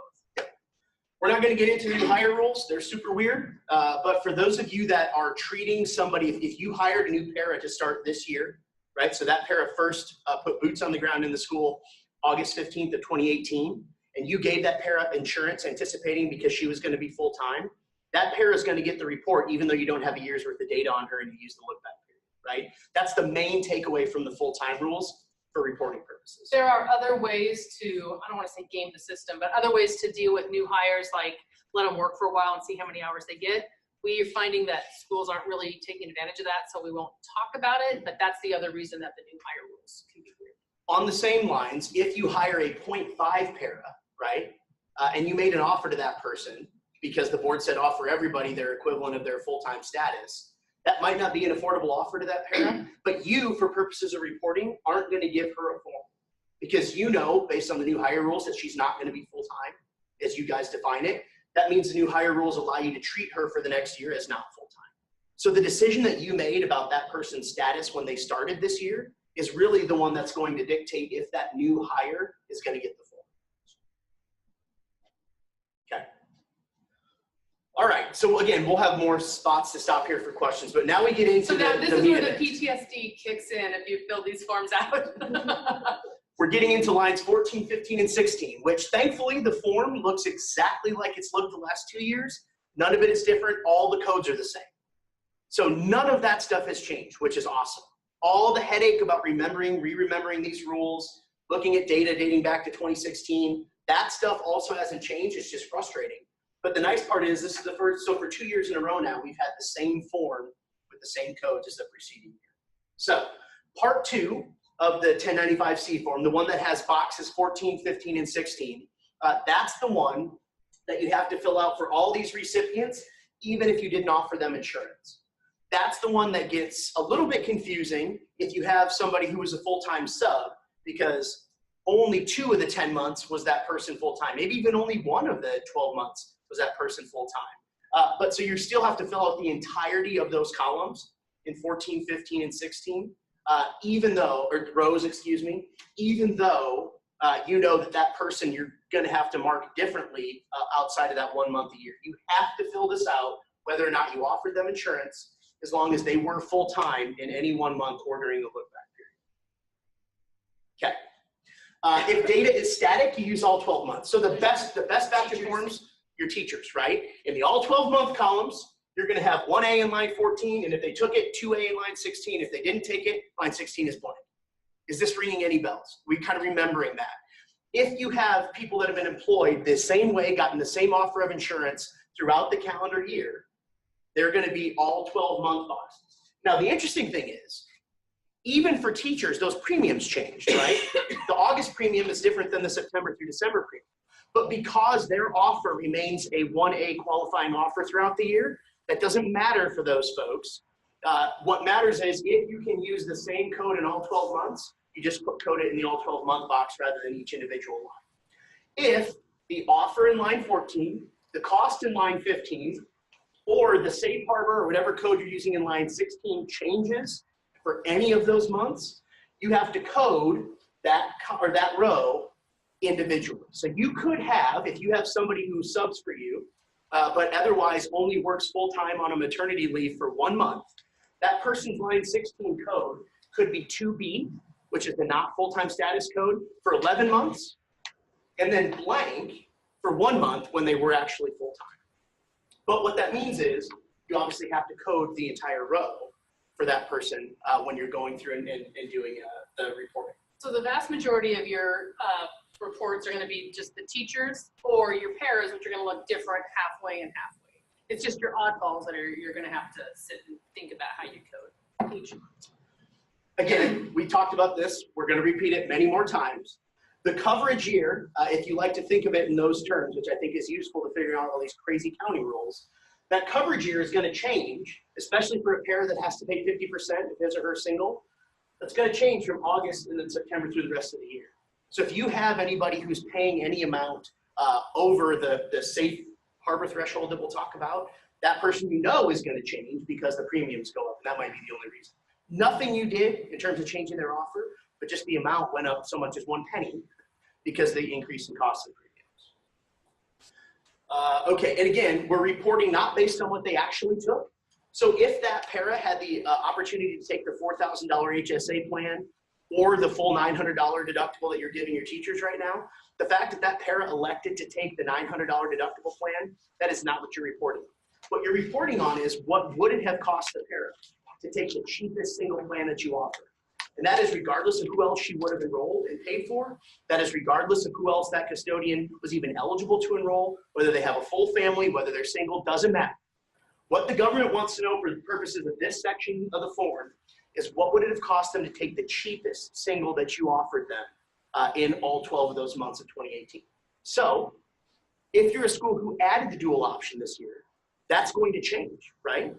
Because the cheapest option that they could have taken now September through December, even if they stayed on the traditional plan, your cheapest offer changed, right? So you got to keep in mind, not what did they take, what is the cheapest single they could have taken in that particular month. I think we had a question in the chat. I don't know if you want to hit it real quick or. So if we have a teacher we hired as a 0.5 FTE teacher and the district's paying for 1/2 the cost of a single insurance policy, and the employee has elected to pay for the other half cost of the insurance, how do we determine if we need an affordable offer for coverage? When you say, well, go ahead, 0.5 FTE is where I would start. Yeah, so if you have a 0.5 FTE teacher and your negotiated agreement says you get the pay and benefits consistent with your FTE status, right? So if you have 2 personal days, that person only gets 1. If you otherwise offer full family, that person has to pay 50% of the premium, whichever election they choose. The question for that teacher is going to be, how much would it have cost him or her to take the cheapest single that you offered? And the answer is 50% of whatever that premium would have been. So whether that's affordable or not, it matters to some extent for you, right? But if that teacher actually took the insurance, it's not going to matter. They can't penalize you because they took your insurance. They didn't go get it from healthcare.gov. So the affordability calculation is really only significant as you're sort of planning long-term. I think this was Ken's question again. What's more significant is you're going to have to put half of the premium cost in this box either way. Regardless of whether she took the insurance or he took the insurance, what would it have cost him or her to take it is what has to go in line 15. The amount you put in line 15 to some extent dictates what you're going to put in line 14. Because if it costs more than the federal rate of pay safe harbor, which we'll talk about all that in a second, if it costs more than 96 in some sense, you're going to have to actually code that teacher differently than the rest of the teachers. So whether that insurance offer was affordable doesn't really matter for reporting purposes. I don't mean to put it that way, unless you've got a safe harbor. Well, to me, the predicate question is, are you doing a 1095 for this person at all? Sure. Yeah, They're 0.5. true. And so we aren't really tracking hours for substitute or for half part-time, less than full-time teachers. We don't have teachers track their hours. We've had a bunch of things come up in the last couple of years that has made me start to reconsider whether we should start making anybody that's less than, start making all teachers track their hours. But so if this person is 0.5 FTE, how do we know how many hours this person is working a month or a week for making that full-time status calculation? And it can't just be figuring out how many hours are in the classroom, right? Because we know there's some amount of outside of the class of the school day prep that happens. So to me, that's another predicate question you should be asking yourself. If this person is 0.5, do we give them a 1095C at all? Right. If the government challenges, you're going to have some way of saying, no, they're not full-time. We know that they didn't work 130 hours in any month. So the question is really a practical one. Do you think a 0.5 teacher works 130 hours? If it's a 0.5 librarian that has no prep, then we might not have to do a 1095C at all. Is this a 0.5 chemistry teacher that's doing flipping? Then we probably do have them working. But this is one of many reasons, again, why I'm starting to think that we should make teachers do more to track their hours. Okay. Good question. Yeah, good. Right. I heard good luck. Yeah. Okay. It comes up for FMLA. There's a bunch of stuff that Yeah. has kind of this. Yeah. So we're going to go through line by line, 14, 15, and 16, because this is by far the bulk of what you're going to be spending your time on when you fill this stuff out. So when you're looking at line 14, this is the offer of coverage line, right? This is the one where the government wants to know what type of offer did you make them, and based on how much it might have cost them in line 15 is going to depend on how you cover it. But unless you can use all 12 months, you have to have a code in each of those. So offer means who could enroll, not who would you pay for. Common misconception. When you say to your board, we're going to offer a full single to each person, they're thinking we are going to pay for a full single, right? But offering a full single doesn't necessarily mean you wouldn't have allowed the employee to enroll their family and paid for it. So Obamacare doesn't care for the offer of coverage. It does care how much you're willing to pay for it. But think of offer not just in terms of how much of the premiums you would have paid, but who in that individual's family they could have enrolled. So if they're a single person, it's easy.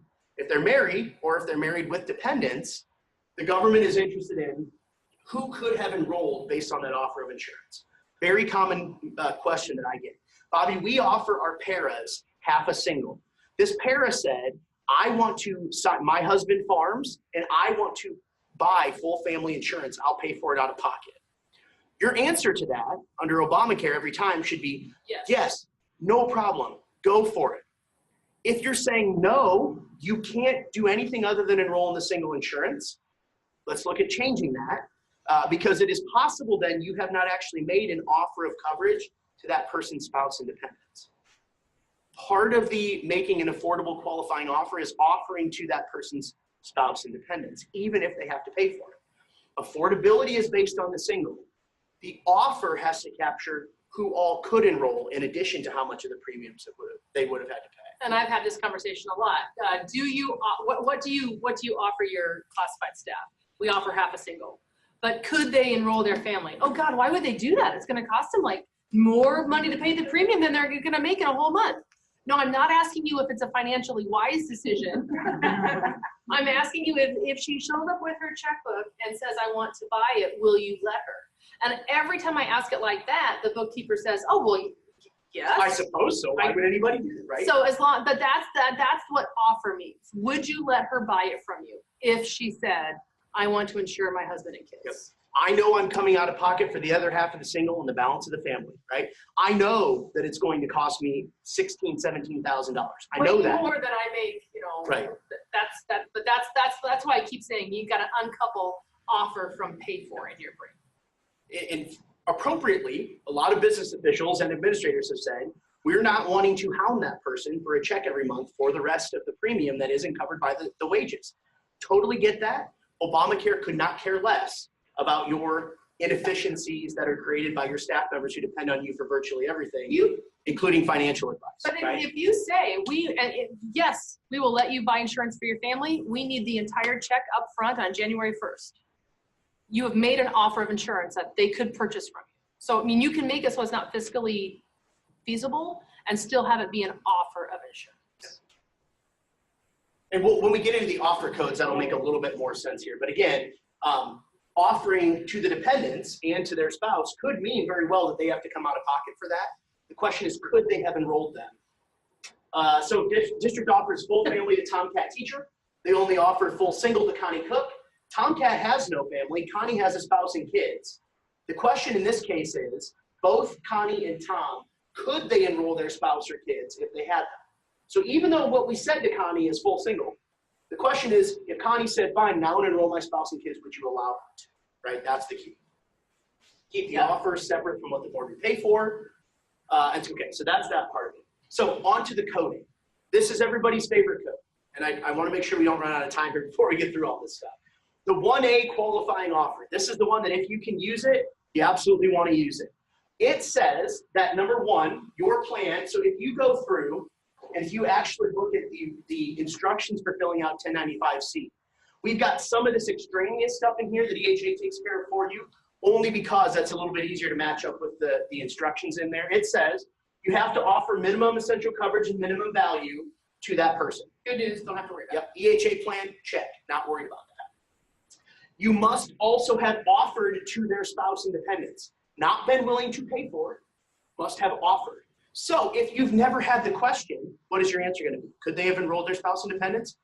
Yes, absolutely. Yes, even though I would have thought that was really stupid and I probably would not have done it, they totally could have, right? The cheapest single plan offered cannot have cost them more than 9.56% of their mainland single federal poverty line number.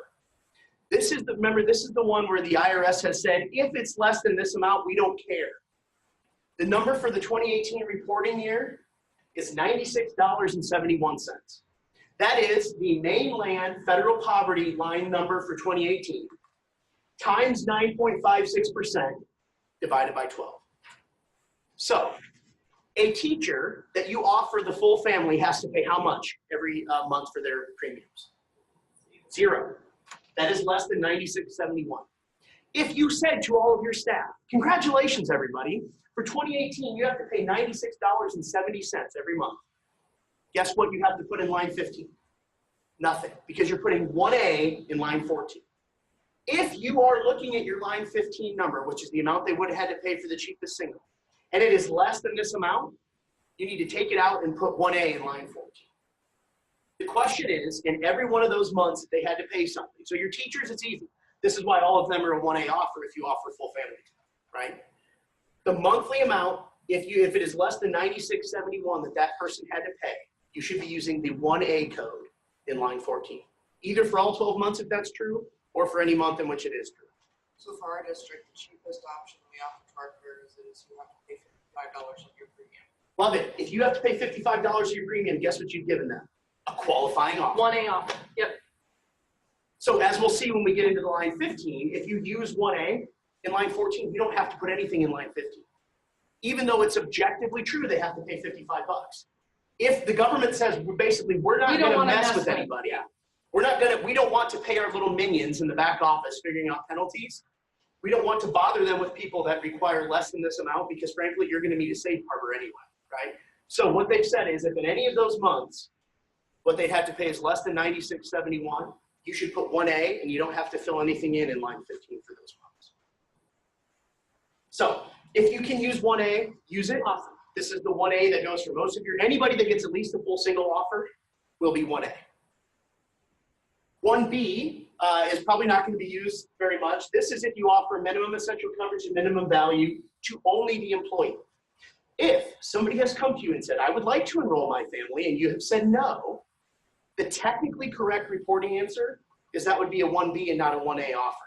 If you only offered minimum essential coverage and minimum value to the employee. Yeah, so I just got this question. What if we've never had anyone ask? The answer is, then you are offering family coverage. Absolutely. You can sign a blood oath that if anybody comes to your office and says, I'll pay out of pocket for the full freight. Yep, totally. Makes sense to me. So again. And again, it's not whether or not they could do it right now, because it's the same person that asked about qualifying. Yes. It's not if they could, like if the open enrollment period is closed, if they had come to you during open enrollment, I guess that's the more relevant question. If they could have come to you during open enrollment, would you have said? Right. No. So. So 1C, again. Someday I would love to see these forms. Who fills this out? What employer offers insurance to employee and kids, but not to spouse? That's just weird. Anyway, keep going. Apparently enough to have a code. Honeywell in Nebraska City. Well, there you go. See? Well, and there are a lot of what we call conditional offers, which we'll get to in a second, right? You can enroll your spouse as long as they don't have a coverage option at their current employer. So that sort of stuff, I'm assuming that's in part why this is. But again, the 1B is if you've ever said no to that question. If you've done that, call me and let's talk about it. Yeah. Before you report that, let's make sure that that's actually what happened. Because I'm not 100% yeah. Let's make sure that's actually what the board EHA wanted. would always have let them in. Yes, of course they would have. And your board probably would have, right? So to the extent that you as the bookkeeper or business official made if you said no, we're going to take the position that you lacked authority. Or what you probably said is, oh honey, you don't want to do that because it's going to cost you more. I don't think that's actually saying no. That's just giving good friendly advice. So we're lawyering a little bit up here, as you can tell. There is some legal advice component to this, but the fact of the matter is 1B, 1C, 1D probably should not end up on any of your forms, at least not without thinking through whether that is the reality of what you offer. Okay, we've got the 0.5 teacher again, offered half the cost of a single policy because the negotiated agreement elects to purchase the other half. Do we have to ensure that the cost she bears for paying the other half? No, you do not. Good. Ken's always got the best questions. Okay, so 1E, this is one to circle and highlight on your form. This is one that you probably will use fairly often. This is the one that says, we offered EHA plan that met minimum essential coverage and minimum value to the spouse and to the dependents and to the employee, but we can't use the 1A qualifying offer, right? 1E is the one that says we offered to everybody, but it would have cost them more than the $96.71 to enroll. So if you're a school who said, paras, you can sign up for insurance, but rather than $55, you have to pay $100, those paras are going to be coded with 1E and $100. in line 15 because you can't use the 1A code for them. So 1E is the code that is the same type of offer, but you didn't meet the affordability threshold for the qualifying offer code of 1A. So the para that has to pay half of the single, the para that has to pay the entire single, right? They're going to have gotten a 1E offer because we did offer to everybody in the family to be able to enroll in an EHA plan. It's just that they were going to have to pay more than $96.71. For the employee. Yes, for the cheapest single the employee could have taken. Okay. So district pays full single to Peter Para and allows him to enroll his spouse and dependents at his own cost. This is still a 1A qualifying offer. Because even though Peter Para is writing a $1,300 check every month to pick up the balance of what that insurance costs, Peter Para's cheapest single offer that we made to him would still be a qualifying offer. Just because somebody's writing you a check doesn't necessarily mean that you haven't made a qualifying offer. Just because you're payroll deducting doesn't necessarily mean that it wasn't a qualifying offer. Because as Karen pointed out, we have to keep reminding ourselves too, the cheapest single is what you're basing all these determinations on. So if you said to Peter Para, we'll give you a single, but you got to pay the full freight for your family, that's still a qualifying offer because his amount toward the cheapest single is 0. Example 2, the district requires Peter Para to pay half of his single premium, which we just ran this. I don't know that that's even reflective of EHA's cost, and allows him to enroll his spouse and dependents at his own cost. That means if this is what you had to put in line 15 for Peter Para, no longer can you say that it's a 1A qualifying offer. So for Peter Para, in line 14 will be 1E, and then this amount, because that's what his monthly cost would have been if he enrolled in the cheapest single that you offered. Hold on, I want to go back and make sure I read Ken's question here. Right, because I think actually, do we have to ensure that the cost share is repaying the other half of the cost does not exceed 9.5? We don't worry about household income. I think this teacher would probably be coded as 1E if what she's paying to pick up her other half is more than 97. If you've got a 0.5 teacher who's paying half of whichever premium EHA offers, that's going to be more than $96.71. Yeah. So that teacher is going to be a 1E offer with the amount in there. But that's a separate question, Ken, from whether you're ever going to pay a penalty. Right. Because whether you're going to pay a penalty is based on then when the IRS looks at those lines and matches them up with that teacher's household. And what if that teacher is married to, I don't know, somebody who wins the lottery, right? Their household income is going to be so high that it's not going to matter. That's why you cannot know on this form whether you're going to have to pay a penalty if you put 1E and something in line 15, right? If you put 1A, you know you're not going to have to pay a penalty. But if you put 1E and that number is say $250 a month, you're going to have to wait until the IRS's little minions do their count. So next question, I don't think I fully understand the difference between 1A and 1E. 1A is if you are either paying the entire premium or what they have to pay is less than $96.71 per month, then that's a 1A offer. 1E is they take insurance, but they pay more than $96.71 per month for the single. Yep. Right. For the single. That's exactly right. So I hope that helps. We'll hit on that again too. And when we get to the forms at the end that we filled out, we'll hit on that a bit more. Okay, so 1F, again, not going to apply. 1G, not going to apply unless you're a self-insured plan, at which point you're probably not using the C form, but we won't get into that. This applies to self-insured who's not fully insured plans, and again, we're not going to worry about those. So cross those out, not going to be a problem if you are on EHA. 1H is another code that you're going to use fairly often. So in your repertoire of line 14 codes, I think the only ones you're really probably going to have to worry about are 1A, 1E, and 1H. 1H is no offer of coverage. That could be for a million reasons, not least of which is they weren't yet employed until August of 2018. It could be because this is the sub that we're only giving her a 1095C form because she did a full-time sub. So we never offered her insurance or him insurance. 1H is we did not offer insurance. That does not mean you're going to pay a penalty. All it means is the truth of the matter is we never offered that person the ability to enroll in any plan that the district offers. Again, remember that these forms are used for multiple purposes by the IRS, not just figuring out what penalties you owe. So 1H does not mean you owe a penalty. It could mean that this person wants a 1H code so that they can get subsidized insurance from the exchange, for example. So it does, I see a lot of superintendents especially fussing that if they didn't offer that they're going to have to pay $1 million penalty, and that's just not how it works. Yeah. Again, so this applies if you didn't offer, includes months where the recipient wasn't an employee, and that's also what you're going to use for COBRA coverage. So if somebody ends up taking your COBRA coverage, you didn't actually make them an offer. It was really the third party through COBRA. But so the government said, I can see where COBRA is confusing, so they made very specifically clear that anybody who takes COBRA coverage actually gets 1H rather than any other code. Kelly, what do you look confused? I'm sure that I know who takes COBRA. Right. Yeah, you may not. You might, yeah, you might not. Because EHA does that. We got a third-party plan administrator through EHA, so you may not even know. Okay. No more transition relief. We got rid of that a while ago. So for any of your superintendents are like, aren't we still in transition relief? No. Okay, 1J, again, this is the conditional offer stuff. We're not going to get into this, but basically, if you've ever said to your staff, you are only allowed to enroll your spouse and dependents if they didn't have an offer someplace else.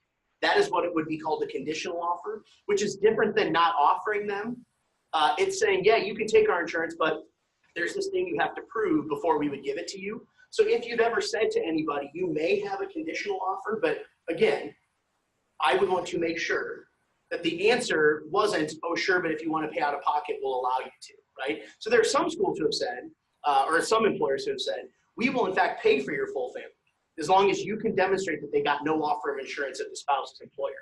So the school would have paid for it, but you had to meet this condition, right? So if you've ever made a conditional offer, just think through that. I hope you haven't, but let's make sure it's true that that offer was conditional, even if they would have had to pay for it. There are two circumstances where I see this come up where schools care. One is lots of schools have set up dealios where if Bobby teaches in Seward and Chrissy teaches in Milford, Seward and Milford have a deal where they agree that they're going to split the cost of that full family, right? That's not technically a conditional offer. That's just agreements on the back end between the two schools about how you're going to split the cost. So I don't want you to think that, no, we have a deal where Milford sends us a check for half of Bobby's insurance every month. That's not really a conditional offer. Because Bobby and Chrissy's, our 1095 is actually going to be look the same, except for only one of us will enroll in the insurance, right? We both got a qualifying offer. It's just that one of us took it, and then our bosses figured it out on the back end how to arrange for that insurance. So that happens in schools, not uncommonly. And then the other reason that this comes up is somebody comes to you and says, I want you to say that you wouldn't give me insurance because then my husband will get full insurance from the co-op. And the problem is if you say that, then there's potential, like it's not an accurate report. So even if they don't want it, if you have offered to pay part of their single, that's how you report it. But so the co-op is trying to figure out, they don't want to carry anybody on their plan that could get insurance from someplace else. And there are many parents who came in and said, please don't offer me a full single because then I can't get any subsidies on the exchange. We have lots of that. That's objectively true, right? They ended up paying a lot more because you offered them a full single than if you would have offered to pay none of the premiums. What was so interesting is we saw boards really agonize over wanting to offer the most possible insurance coverage that they could and be reasonably fiscally prudent. And then a lot of those boards then got yelled at by their staff because what they would have rather just have nothing offered. So. Okay, so that's all the line 14, what? If we have an employee that, or you want to wait? Well, let's do this one and then we're going to have to wait or we're never going to get through all this. We have an employee that enrolls in insurance and then quits in November but takes COBRA for December and is not employed. Do I put 1H in December? Yes. And not employed 2A on line 16? Yes. Yes, you got it. Okay, on to line 15 here. So again, remember, a couple of things here. You only put something in line 15 if you use these codes. B, C, D, you probably are not using, right? So really, 1E is probably the only reason if you put 1E in line 14 that you're going to fill out line 15. Because if you put 1A, you don't have to fill out line 15. Truly, this is line 15 is only there for anybody that's asked to pay more than $96.71 in any month, right? If you put 1A, that $55 that the parents have to pay, that's never going to show up anywhere to the federal government because you're going to put 1A in line 14 and line 15 is going to be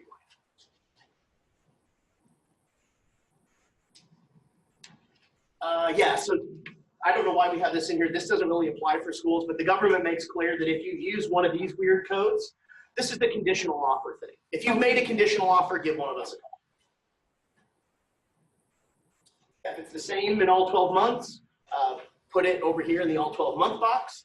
But if it's different, then you're gonna have to code it, which for any of these people that have to pay, say 10% or 20% or 50% of the premium, it could be that obviously you're gonna make that switch between August and September when EHA premiums increase. But again, line 15 is not based on what they pick. Line 15 is based on what it would have cost them to take the cheapest single plan that you offer. So if we have not beaten that horse dead yet, we're gonna try. Regardless of whether they enroll and regardless of family size, right? So somebody that turns down your offer of coverage, you're still reporting what it would have cost them to take the cheapest single. And again, just to reiterate this point, this covers 2 plan years. So that's 2 data set counting years for the look back period. That's 2 premium cost years. And so for a lot of these folks, you're gonna have to code the entirety of the line, and line 15 you won't be able to use all 12 months. So the good news, which remains good news from last year, they made this change. You are allowed to annualize the amount that an employee pays. So for example, if you said to all of your parents, for 9 months, you have to pay $120, or you have to pay $100, right? But then in June, July, and August, you don't have to pay anything because they're not getting a paycheck, and it's easier than having them write a check to you, right? Whether you told them they have to pay $100 or whether you told them they have to pay half the single, if you collect it over 9 months, you can report it over 12. Why that's significant is if you said to them, you only have to pay $100 in those 9 months, when you divide that by 12, you're actually now going to meet the qualifying offer mark. So if you say to your parents, if you want to take insurance and you got to pay half the single, but we're going to collect that in the 9 or 10 months you get a paycheck, you can report that by dividing by 12. The total amount they had to pay divided by 12. That's really good news because This helps with more schools do this than we really realized before Obamacare kicked in. With the 2 plan years, that also makes it easier, right? So you can add the total amount that they had to pay in each of those months and divide that by 12. Everybody with me on that? Okay.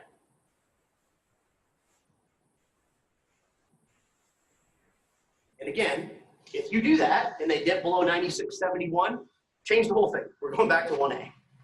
All right. Good news, you did all that work and Cash in lieu, we are going to try to do super quickly. If your negotiated agreement has cash in lieu and you don't have any provision in there dealing with the Obamacare implications, you're late. Not too late, but you're late. If you offer cash in lieu, the federal government says that unless you stand on your right foot, close your left eye, and sing at just the right pitch, that may hurt you for Obamacare reporting purposes. This is not the first year we've talked about this. I think it's the 3rd year in a row. The rules, though, have stayed the same from last year, which is that if you have what they call an opt-out arrangement, that's a fancy term for cash in lieu or a flex plan that they can cash out. If you have an opt-out arrangement, that counts as the cost of insurance if you don't do it the right way, because that is cash somebody has to give up to take the insurance. So we're not going to go into great detail, but understand that if the employee's choice is take full family or get $1,000 a month, and you haven't structured it the right way, that employee's cost is going to be $1,000 a month. That's the significant, even if they took the insurance, right? because they had to give up $1,000 a month to get the insurance. Right. So the government, and we preach this to you guys, and you remember it, but you aren't the ones that are negotiating at the bargaining table when the teachers union is pounding on your board that they want cash in lieu. So this is your job to go back and remind your board members, cash in lieu is not cost free for teachers. Even if what you're giving them as cash is less than what the premium would be. You've got to do it the right way. right, so by way of example, if the premium costs the employee $90 a month, right, that would be a 1A offer if all they had to pay was $90 a month. But you said to that classified staff member, if you turn down our insurance, we'll give you $50 a month, cold hard cash, no questions asked. That para's cost that has to go in line 15 is actually $140 because you didn't structure that cash out payment the right way. Now we'll talk about what you have to do. It's not hard to set this up in a way that isn't going to penalize you. But if this is all foreign to you and you have cash in lieu, call your lawyer yesterday and let's get this squared away. Because it's going to take a change to your negotiated agreement and how you process those cash in lieu payments. So if you have cash in lieu and you're doing it the right way, you will have what is called an eligible opt-out arrangement. So if you have one of these opt-out arrangements, again, it's cash in lieu. This doesn't include employer contributions towards cafeteria plans, depending on how you have it set up. But for the most part, we're talking about those schools that have traditional, as we call it, cash in lieu or a cash out option in their flex plan. And again, unless you have an eligible opt-out arrangement, unless you've done the right thing in the eyes of the government, you're gonna have to report that cash amount in addition to any premium amount in line 15. Okay, so how do you make it eligible? The employee provides you with reasonable evidence. So for a lot of schools, that's been, bring me proof of your other coverage before I give you the cash, right? Very common scenario. That employees, the employee's tax family was eligible to enroll in minimum essential coverage. So we've got, number one, not just was the employee covered. So when you say to the employee, bring me your proof of outside coverage, it can't just be a certification that I, the employee of the school, am covered. It's also got to include that offer, probably from the spouse's employer, maybe from the military, right? That allowed your employee to enroll their entire tax family, spouse and dependents on that outside plan. That the coverage is not from healthcare.gov, right? That's the government doesn't want They don't want the employee to take your money to buy government insurance.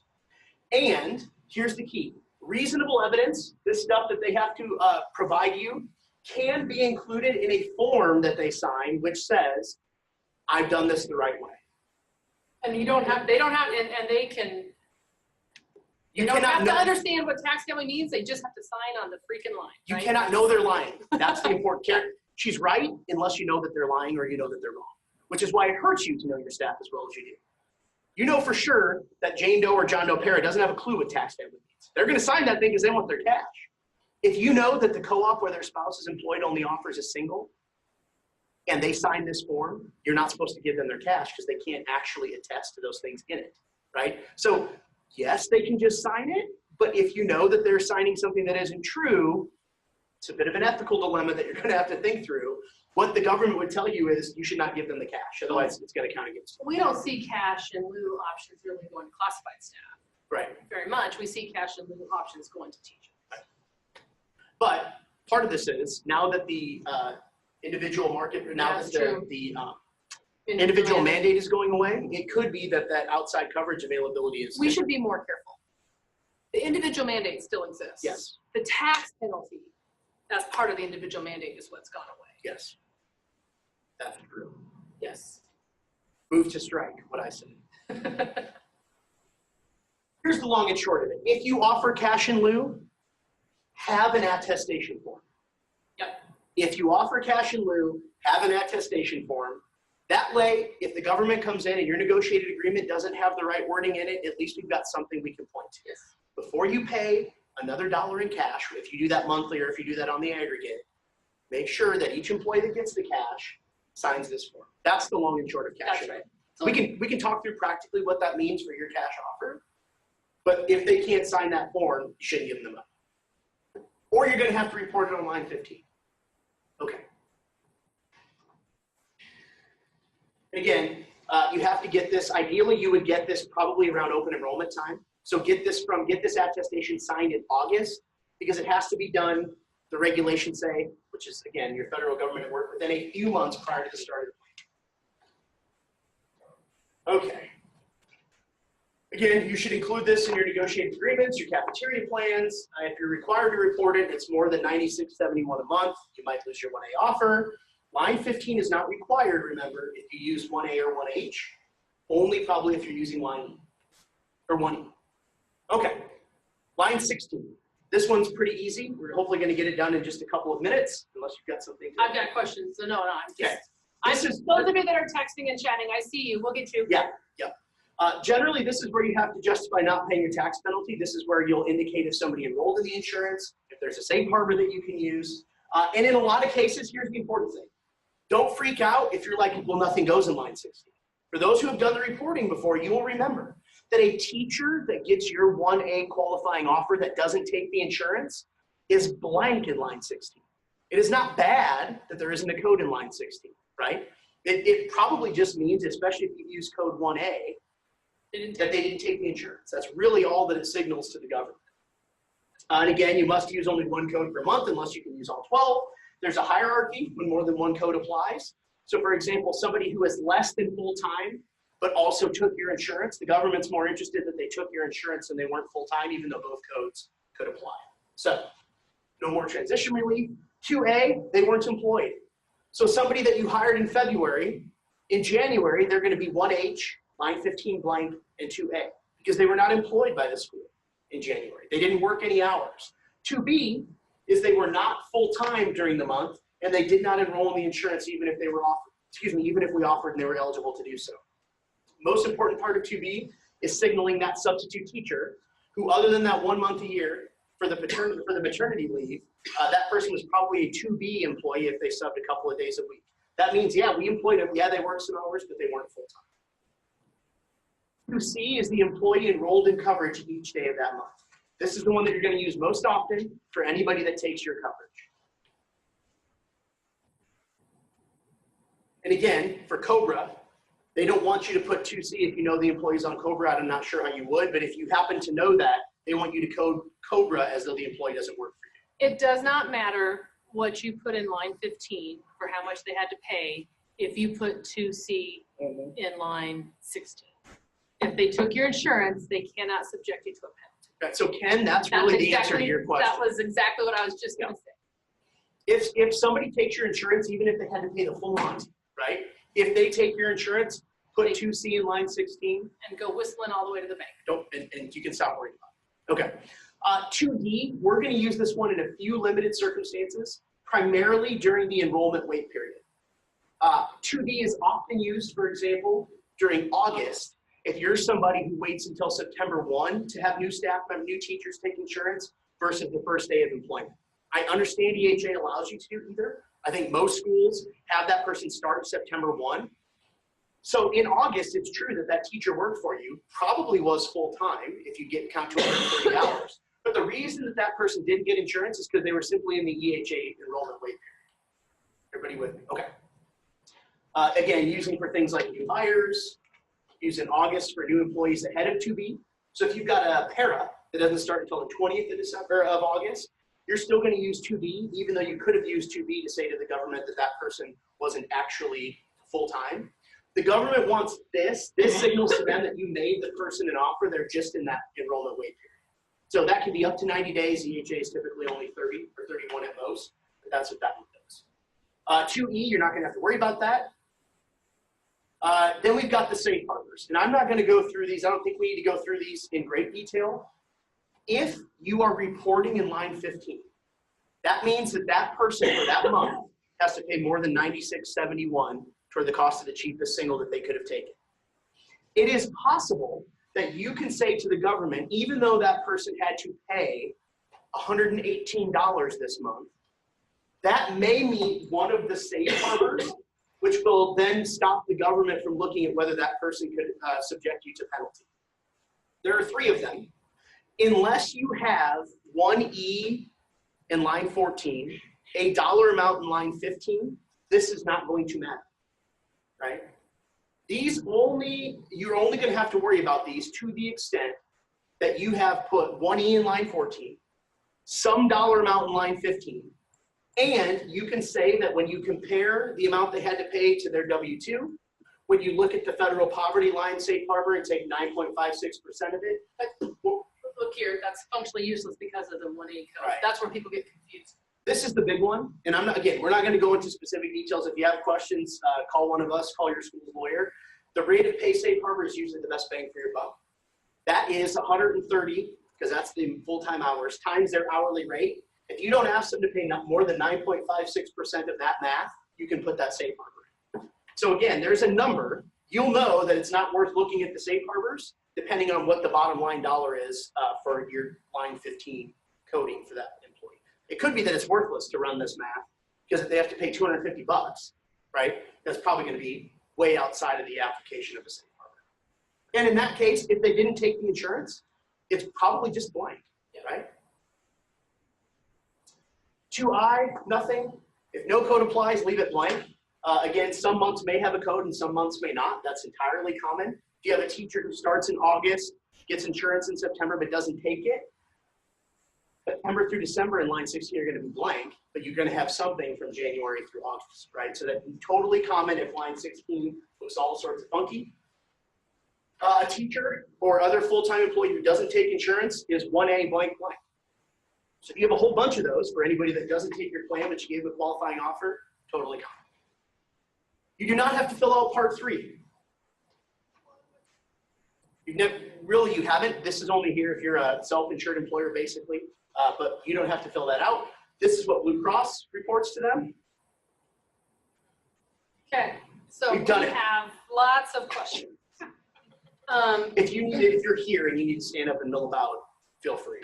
But So, question, I had a full-time employee die while still under contract. How do I fill out her 1095C?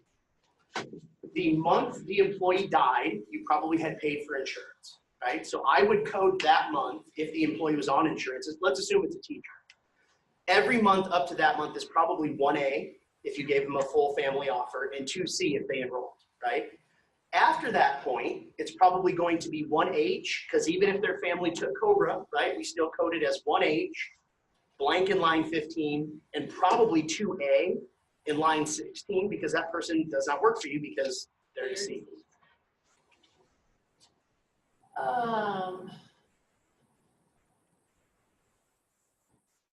Should you have the employee taking cash in lieu fill out an opt-out form each year, or Yes. only when they make the coverage or non-coverage election? Each year, has to be annual.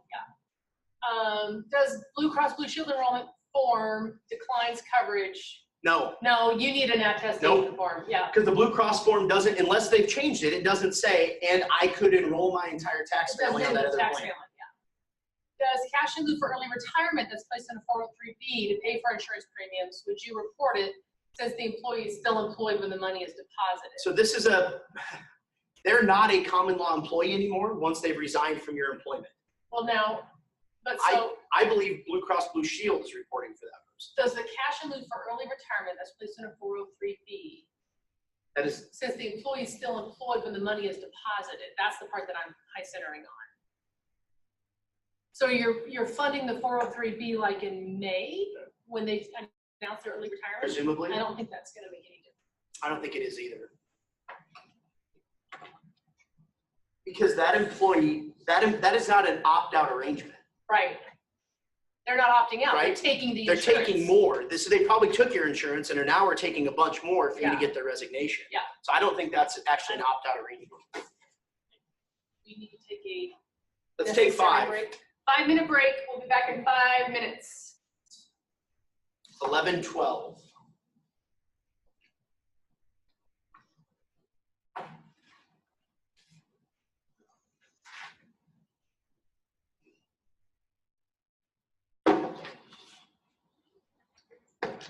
I've gotten 2 like breaking news emails from various agencies. Obamacare related.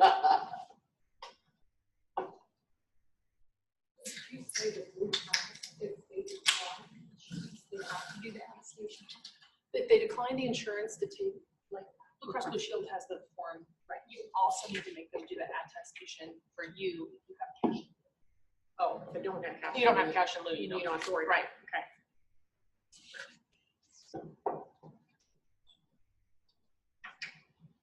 I'll have to go back and watch that segment that I walked out on. I started coughing on that, and I don't want those people to have to listen to me.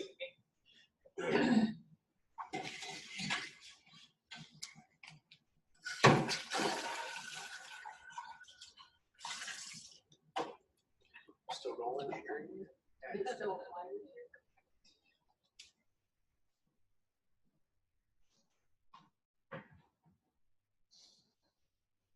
Bobby, so for those people now that, you know, are like parents, are like, are eligible, so now all that's done. Yep. Like you said, there's paid for the Mhm. I don't have to worry about that. You pay for the full single. If We they pay for the full single. Yep, if they, I don't care if they're writing you $12,000 in checks, doesn't matter. They're the cheapest single that you offer them, pay for, so their cost is 0. Yeah, that's easy. That's, whether that was what you and the board intended or not, that makes reporting No, I super think easy. that's what you had advised.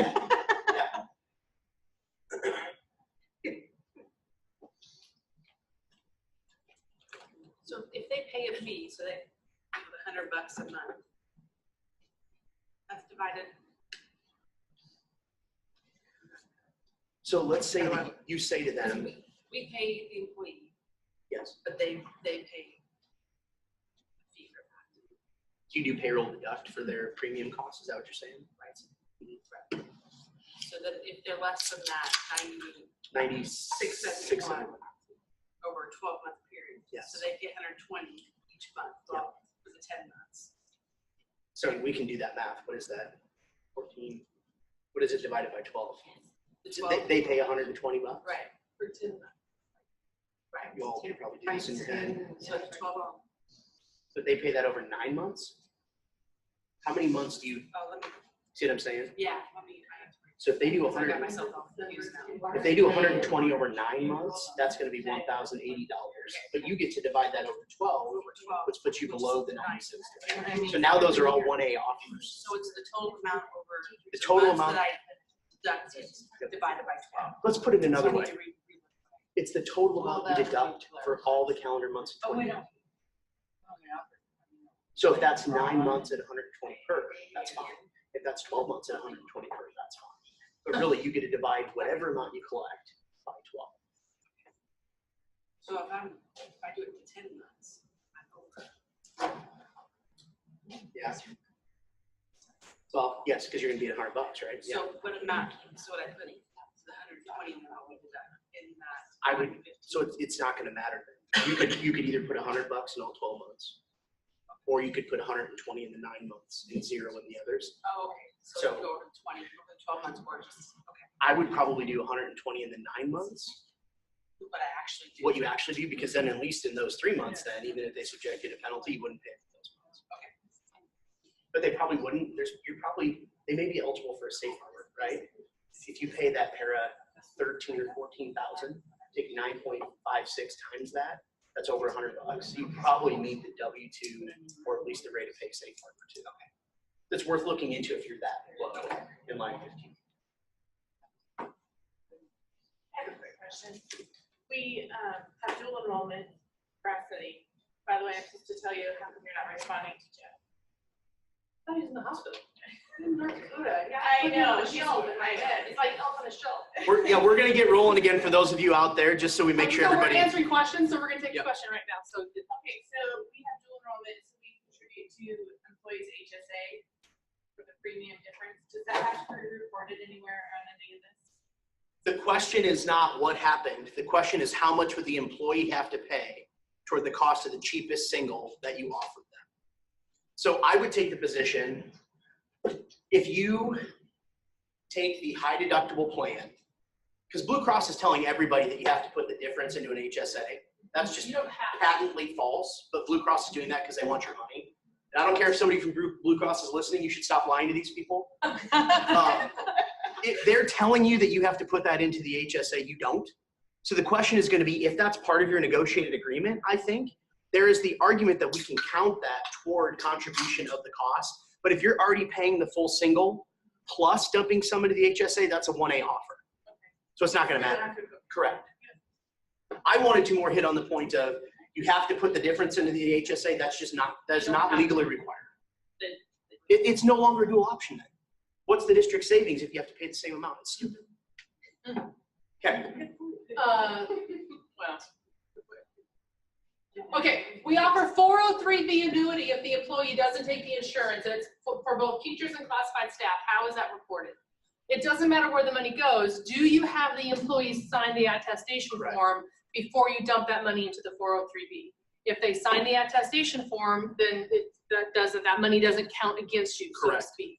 But if you don't have them sign the attestation form, then that money is going to count in line, whatever it is, 15 for what you are making them pay. If you give them money wherever it goes, if they turn down your insurance, that's an opt-out arrangement. Whether it goes into a 403B, a flex plan, an HSA, or their pocket, doesn't matter. They should sign the attestation form. If they don't sign the attestation form, you cannot give them the money. That's what the government would tell you. And is that for teachers also, or just? Every employee. Everybody, Yep. everybody.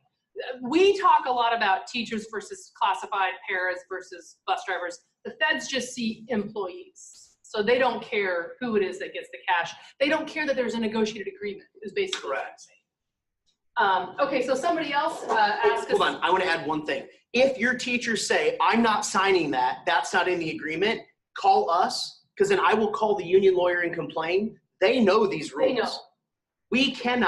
We will take the position that through collective bargaining, we can't violate the law.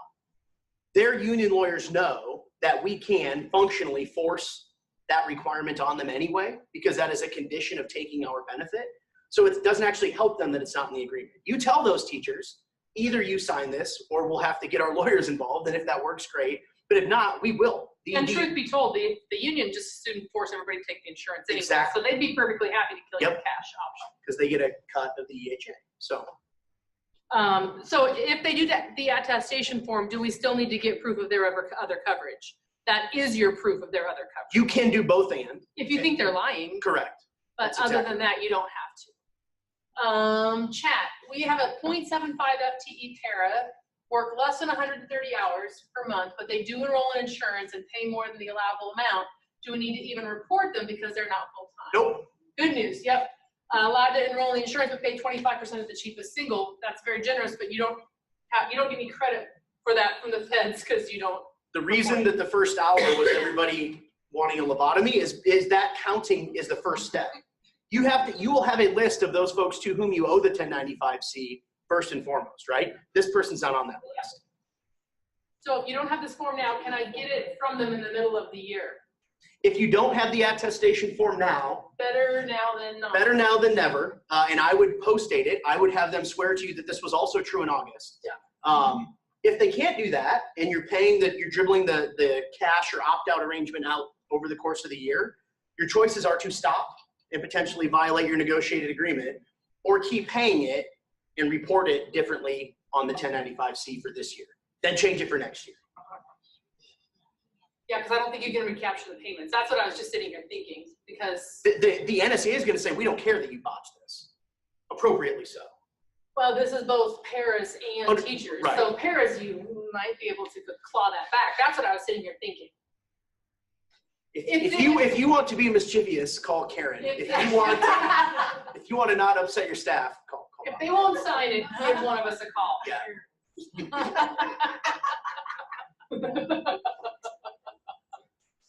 Okay, is that it for questions? That's it for questions. Okay, we're gonna roll through the 1094C now, because I do want time at the end. It's 11:17. We will be stopping at noon. Happy to, so that everybody can disperse, we can answer more questions. This will be on the recording if you've got a split at any point in here.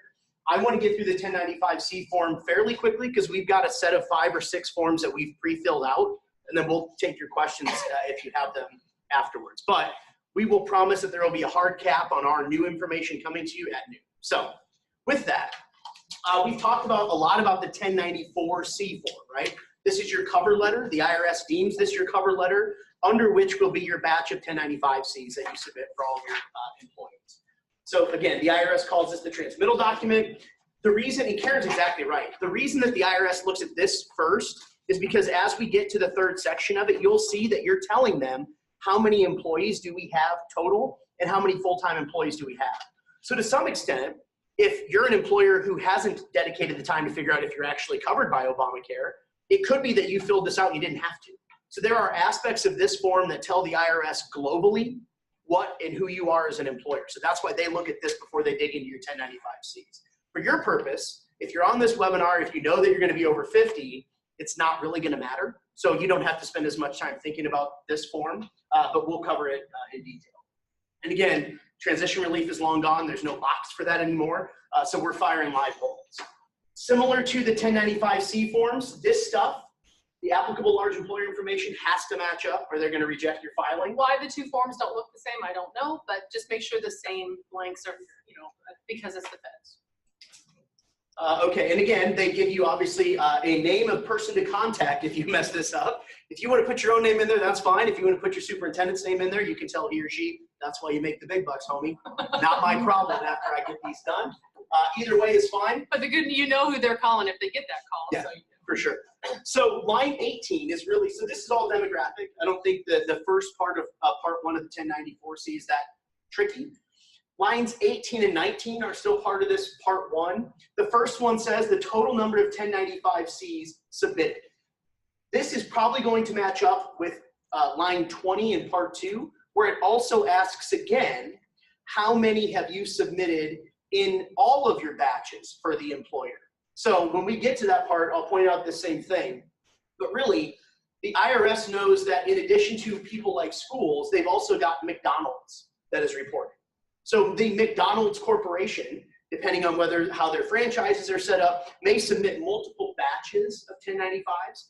What this requires you to do is this said, line 18 says how many 1095s are with this transmittal. Line 20 says how many total 1095s have you sent us, so that they can make sure that they get all the batches under the right employer. For most schools, unless, for example, Omaha or Lincoln does the reporting and they do it per school for some reason, to do it in separate batches, lines 18 and 20 should match up for most of you, because you're probably only making one big submission You're only doing this of once. all the 1095s for the entire school.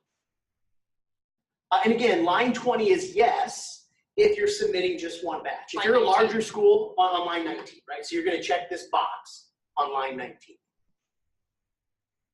Okay, so part 2, again, line 20, exactly what we talked about. Looks different than line 18, but should be the same number unless you submit in batches. The total number submitted on behalf of the ALE member. For schools, probably the same amount. Line 21, are you part of an aggregated group? Your answer, no matter No. which school you are, is no, we are not. So if you'll read on the very next part under line 21, if you answer no, you do not have to fill out part 4 of this form. So we'll have a big red X through it as we go, but all schools in Nebraska should be no on line 21, unless there's something super funky that we don't know about. Don't complete line 4. Okay, this is the part that you're probably gonna have to do the most thinking through as you fill out 1094C. You have to check in line 22 all that apply. You may remember that as we, option A and option D actually have not changed for several years. B and C is when we had transition relief, right? The only remaining options now are the qualifying offer method and the 98% offer method. It is possible that depending on how you structure your insurance, for example, if you're offering qualifying offers to at least 98% of your full-time staff, you may be checking both boxes. You have to check both if both apply. Every school in the state, though, is probably checking the qualifying offer method, unless you have a full cash in lieu and you're not doing it the right way. Because my guess is all of you, for at least some staff member, including your superintendent, are offering to pay full family, right? You can check box A in line 22, so long as at least one employee is getting a 1A offer code on their 1095C. You probably have dozens of employees in every school in Nebraska who are getting that. So everybody is probably checking box A on line 22. The question for whether you're checking, so B, you're not gonna apply, C, you're not gonna apply. The question of whether you're also checking D depends upon when you look at your full list of full-time staff members, do you offer qualifying insurance to 98% of those? So if you look at all of your 1095Cs, and 98% of those you've been able to put 1A for the offer code, you can actually check the 98% offer method that saves you just a little bit of work later on in this form. So think of all your full-time staff and think of if 98% of them are gonna get a 1A in their box, line 14 of their 1095C. Shoot any questions you have our way.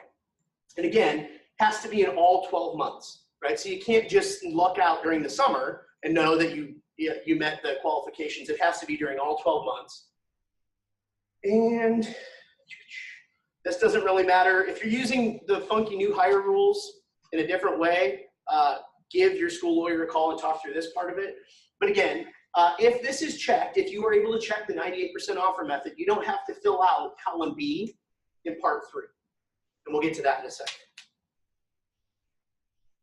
Okay, so on to part 3, and I'm sorry, I know we're going really quickly. Shoot any questions in as you have them, and we'll know to slow down. If you look at part 3, the first stuff that it's going to ask you, and if you look at column A, it's going to say, did you offer minimum essential coverage check yes for the months in which that was offered to at least 95% of your employees' independence. This is why we talked about that big penalty provision earlier, where you have to offer insurance to at least 95% of your full-time staff, even if it's not affordable. All schools should be checked. If you, for some reason, think that you're not checking all 12 months, call your school's lawyer. Because you're probably not thinking about that exactly how the government wants you to think about it, which is fine, it's confusing. But my guess is if you look up there at the all 12 months box in line 23, you're gonna check yes for all 12 months that you've offered minimum essential coverage. Okay, so line or columns B and C, remember this is the part where if you check the 98% offer method, you get to skip column B. I was just gonna say, you look confused. So it's like if you check A and then if you check D, if you check D, you don't have to fill this part out. You don't have to fill out column B, you still have to fill out column C. So here's, going quickly I know, but okay. So column B asks you for, and the reason that this is important to point out the difference, all full-time employees for each month. There is an all 12-month box, but that is just not possible really for a school to hit, I don't think, because the second you have one sub, you don't have the same number. Because you're paying for the sick leave for that teacher who still counts as an employee, and you're paying for the sub, right? So schools simply cannot use all 12 months if you ever use a sub for even one period in one day. So part B though asks for only your full-time employees in those months. Column C asks for your total number of employees. So it should be that your number of full-time employees is less than your number of total employees, right? We just talked about the 0.75 FTE para. That para is going in column C because they're an employee, but they're not going in column B because they're never full-time. So that's the key difference between those two lines. Remember that we have the two different types of ways, right, that you can achieve full-time status. So the reason the IRS asks you for this information is because they're going to compare it against the 1095-Cs that you submit. So when you've made an assertion that that substitute that was full-time only in April, right, and you've given that person the 1095-C, your April column for full-time employees should tick up by one. That's what they're using that to look at, if that kind of makes sense. How many full-time employees did you have in these months compared to how many total employees did you have in these months? Your look-back period, when you're measuring people's full-time status on the look-back basis, that's your floor. Because anybody you're treating as full-time after having used the look-back data from one summer to the next and looked at that school year, you're treating them as full-time, meaning that's the minimum number of full-time people that you're going to have for each of those months. Because the para that was full-time during your look-back is going to count as full-time then for each of those months of the next insurance year. Do not include employees in limited non-assessment periods, such as first-year teachers in August. So that when you put the D indicator, if you remember, the 2D indicator is that para who started in August but isn't yet enrolled on insurance. That para is going to be 1H, blank, and 2D in August on their 1095-C. That para doesn't count as full-time for purposes of, or that teacher doesn't count as full-time for purposes of this column. I know this is a little confusing. I know we're going through it quickly. I promise we'll take questions. So B asks you for only the number of full-time employees in each of those months. Column C asks you for your total employee count. So this is going to be all of your substitutes, all of your drivers, all of the people that you're giving a W-2 but are not issuing the 1095-C. They're going to be added to this number. So if this number in your column B, which is your total full-time employees, is ever more than this number, you might not have done that correctly. Here's the important thing. You can use your payroll tracking. So if you have the 15th of every month is when you report and when you get the payroll hours, you can use the 15th of every month to figure out how many total employees you paid that month, right? That's entirely permissible. That should be on your 941 too, right? Your, Yes. Yes, that Yes. number should match up with. the It should. 940. I think that's probably true. Yeah, I think that's probably correct. Because and here's why. you're right. That's right. That's The right. IRS uses the common law definition of employee. Here's why this is significant. That means every paraprofessional that you've given a guarantee of reemployment, right? Whether you know it or not during the Kitchen summer. staff too would be the And two big kitchen ones. staff and anybody that works 9 or 10 months, they're still a common law employee in the summer. So they're still counting in June and July, even though they're not working for you. So they're not going to be in your full-time employee count. Your numbers for June and July should go down in terms of your full-time employees potentially. But all of those paras that are otherwise working 9 months a year, if they're full-time, they still go into both of these columns in the summer, right? Because we're using the common law definition of employee.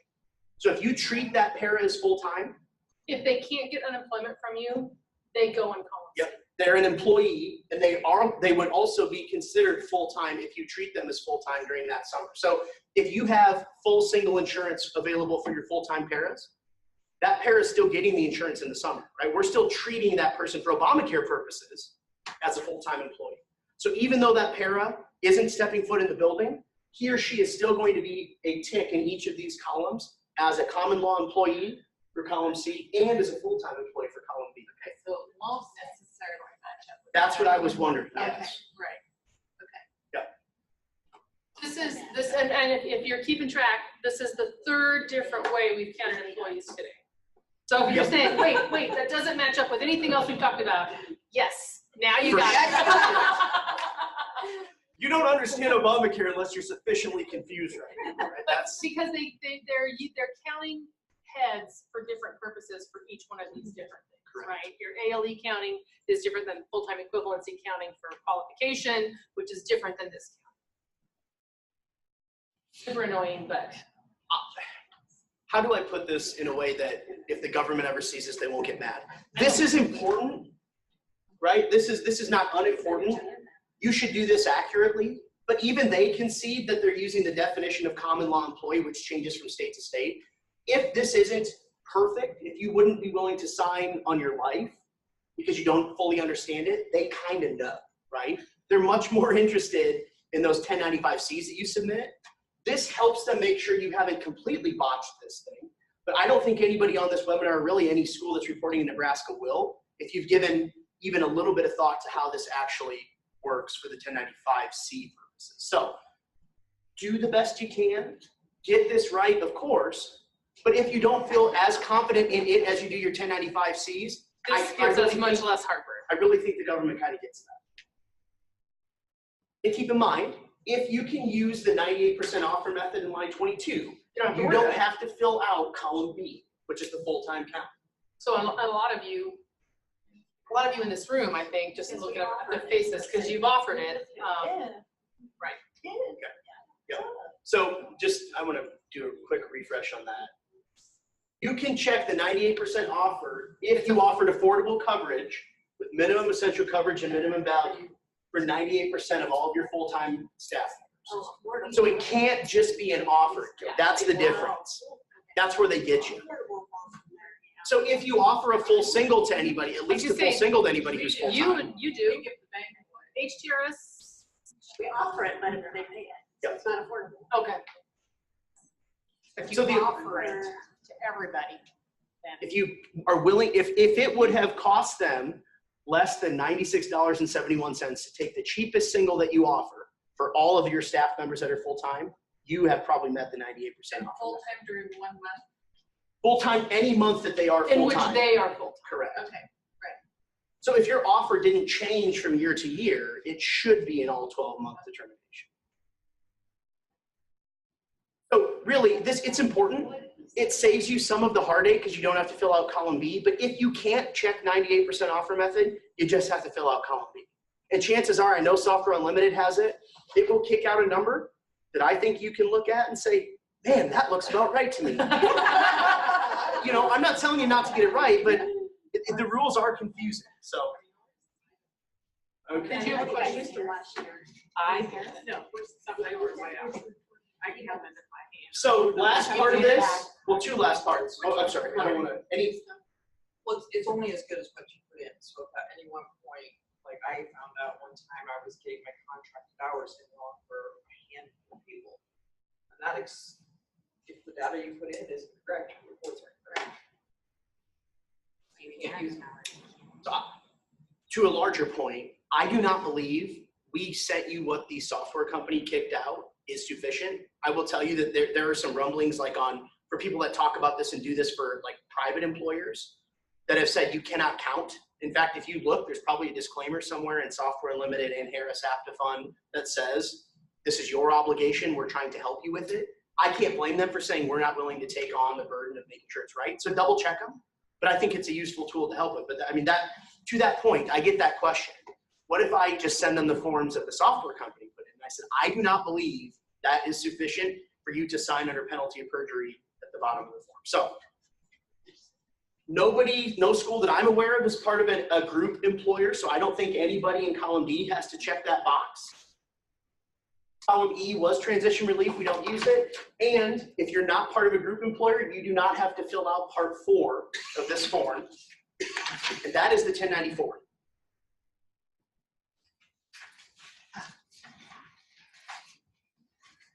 Okay, we wanted to be done with this part by 11:30 so we could do some sample forms with you, so we're not doing too bad, so. Any questions from distance side, text them in, send them in now. Any questions here on the 1094? Or the 1095C for that matter, but we'll get into that too. Do you have any coming in? Nope. On that 98%, when you said it's 96.71, okay, but we, like on our paras, they pay 25% of the premium. So we wouldn't be able to check 98% then, would we? Probably not, would be my guess. Because you can't know, how else do you know if it's affordable? This is where they start to really conflate these rules and it's really stupid.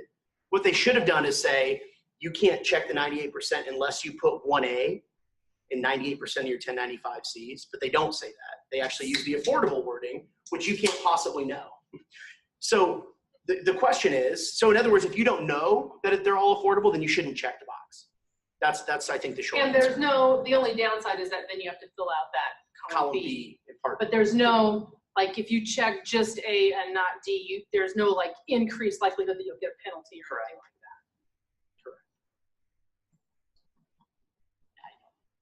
Okay, I don't see any questions. I don't either. I'm gonna go to the forms. Oh, Come on, this is awesome.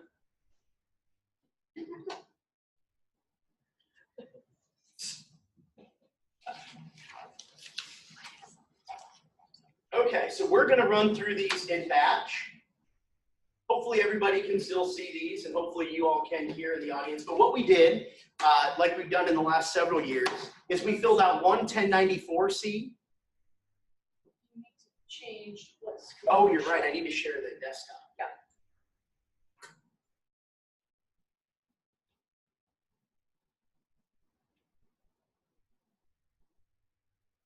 Actually, yeah. Okay, now everybody hopefully should be able to see this.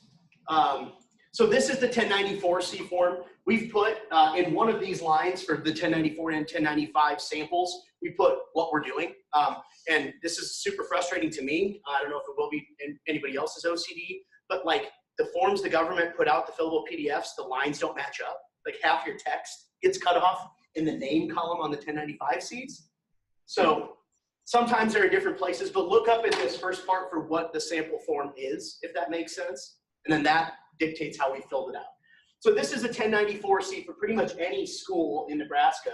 So you'll see down here, we indicated, see how it's cut off? Drives me crazy. In line 18, we put 100 1095Cs that we submitted. We checked the box in line 19 because this is the authoritative transmittal for the school. We put 100 again in line 20 because our school or ESU only made one submission to the IRS. We checked no in box 21 because we are not part of an aggregate group employer. And we were only able to check A in line 22 because we did not meet the 98% offer method. But then what that means is we go down to part 3. We check yes, we do provide minimum essential coverage to at least 95% of employees, even if it's unaffordable. We still offer minimum essential coverage because we use an EHA plan. And then over here, we filled out the number of full-time employees and then the number of total employees for each of these months. But nothing magical about that. And of course, we don't fill out part 4. So these numbers mean absolutely nothing. But just so you know, I mean, you're going to have in each of these months, because you can't use all 12 months, you're going to have some numbers. Do you want to, it's making me anxious that you're crouching. Do you want to stand and I will run the computer for Sure. you? 'Cause Yeah, that's, or do you want You to? look super awkward and uncomfortable. Well, that's not new. Okay, so that's the 1094 form. Any questions from anybody here? I think that one's the easiest one. I think everybody's probably, like most, thinking about the crazy situation you have for 1095s. But that's generally what it would look like. So any questions from distance, send those in. I don't see any, so. So let's do, so we've got a batch of those 1095s. Yeah, see, they can't see that. Yeah, I'll have to reshare it, so. So do 1095C full family offer.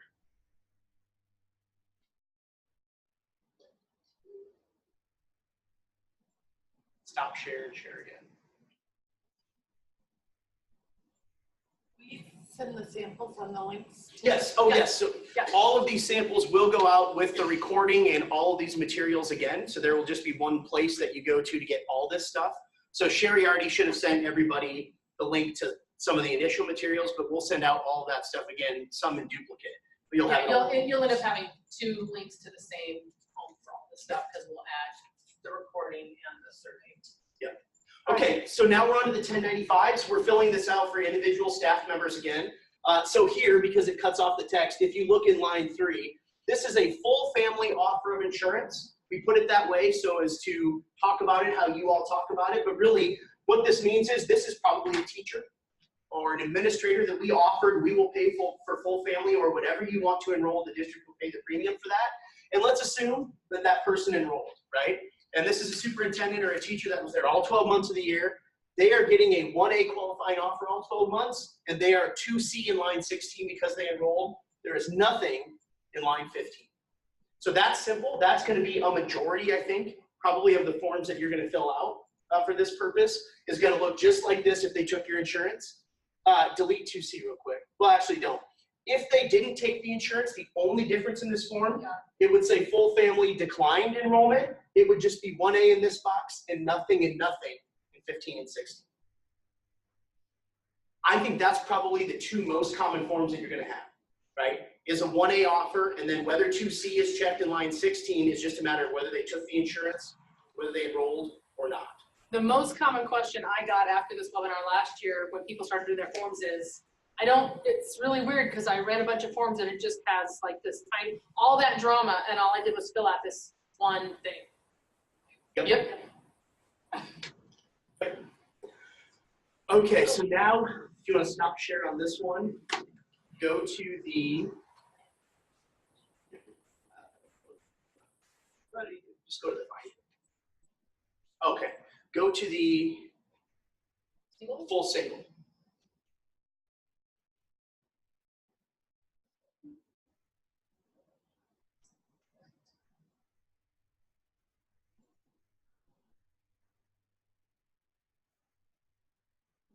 That's full family again. You got to close out of these as we go.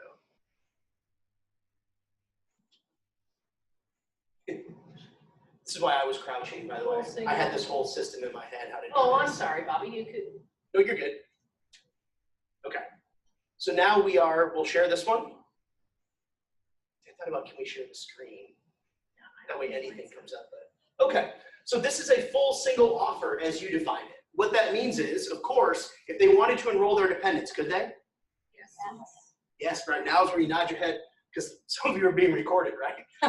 Okay, so the full single offer to the employee means that's what we've told them we'll pay for. Of course, the question to, can I pay out of pocket for my spouse and dependents is absolutely yes.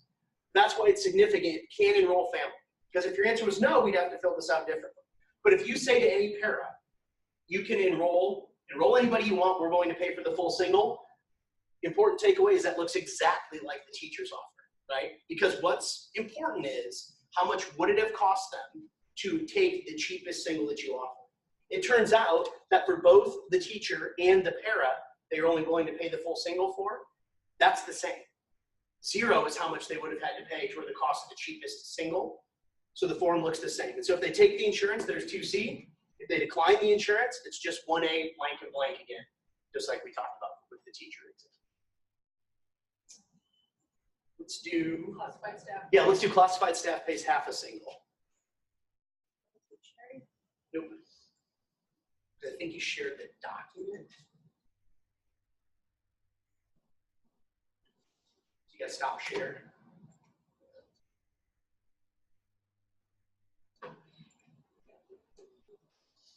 Yeah, close out of the one that we're done with too. Nope, this is the one, close out that one.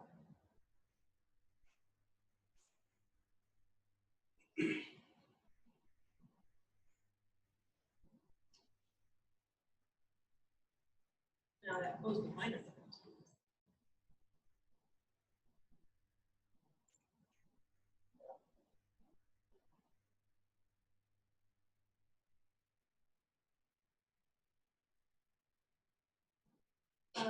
That's an old PowerPoint. I know, I'm not, Do you want me to? so this is so awesome that I'm gonna do it this way though. She's the tech savvy. Ouch. Okay.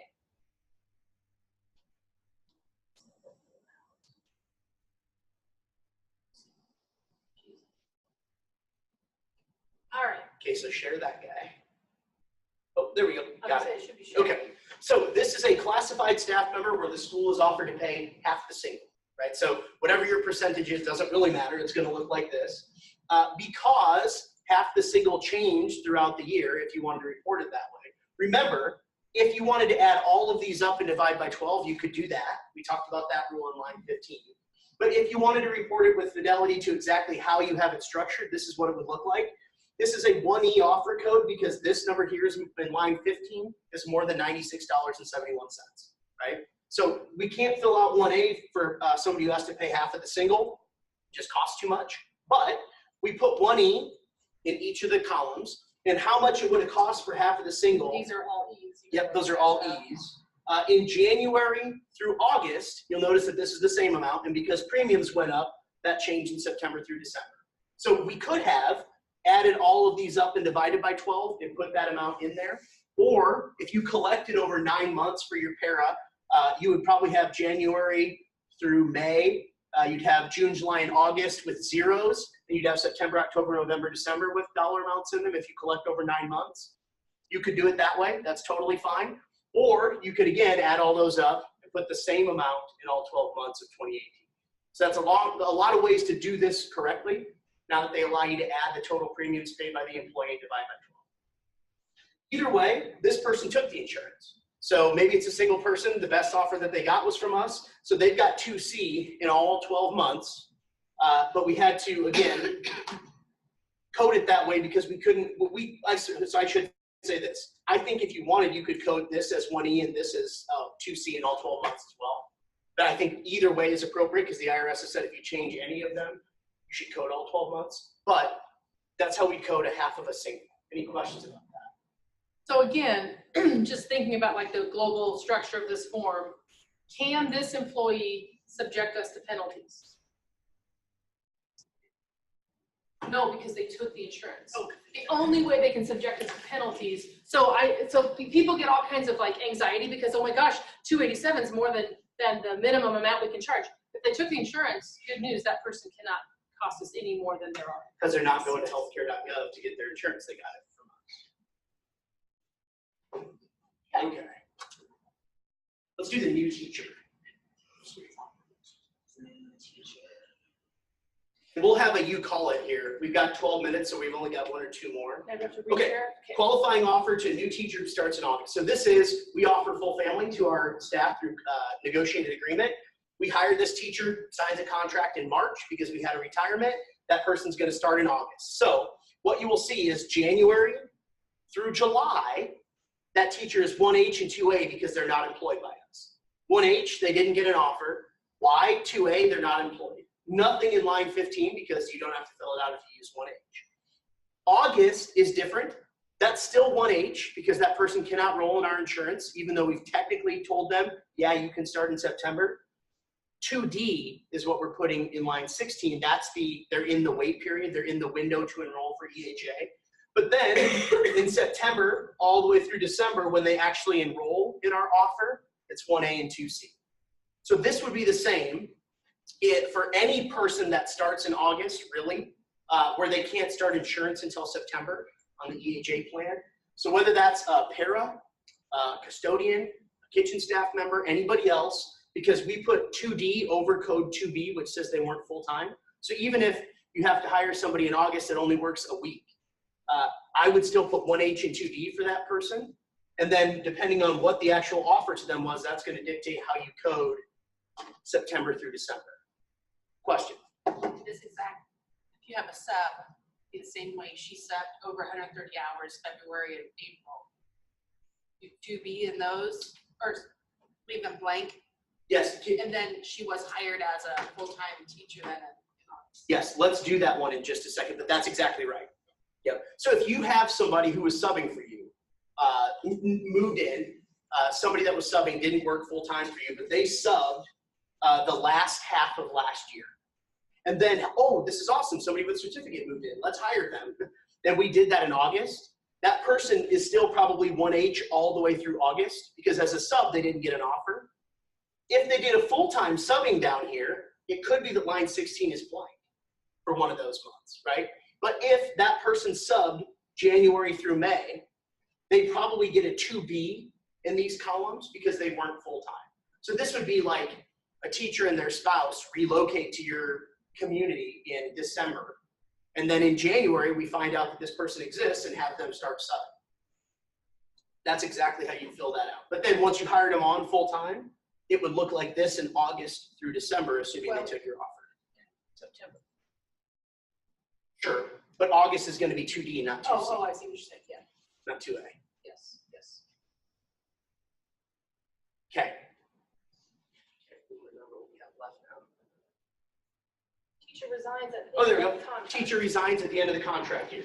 This one is a little bit unique because of how we compensate teachers. I hate to put it this way, is an artifact that Empress isn't going to love, but I think we have to report with fidelity. There's the whole when is their end of employment date for teachers? That's a source of confusion and discussion at the state level at this point.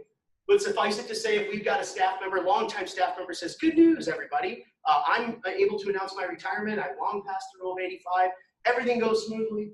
Board accepts the resignation at its February meeting. Everybody's happy. We have a nice party in May. Things go perfectly smoothly. That person, though, because of your negotiated agreement, is still eligible for insurance all the way through August, through the end of the contract year. So unless that person resigns something like effective immediately, if somebody smacks a kid, and the choice is we're going to cancel your contract or you can resign effective at the end of this month, right? We may code this differently.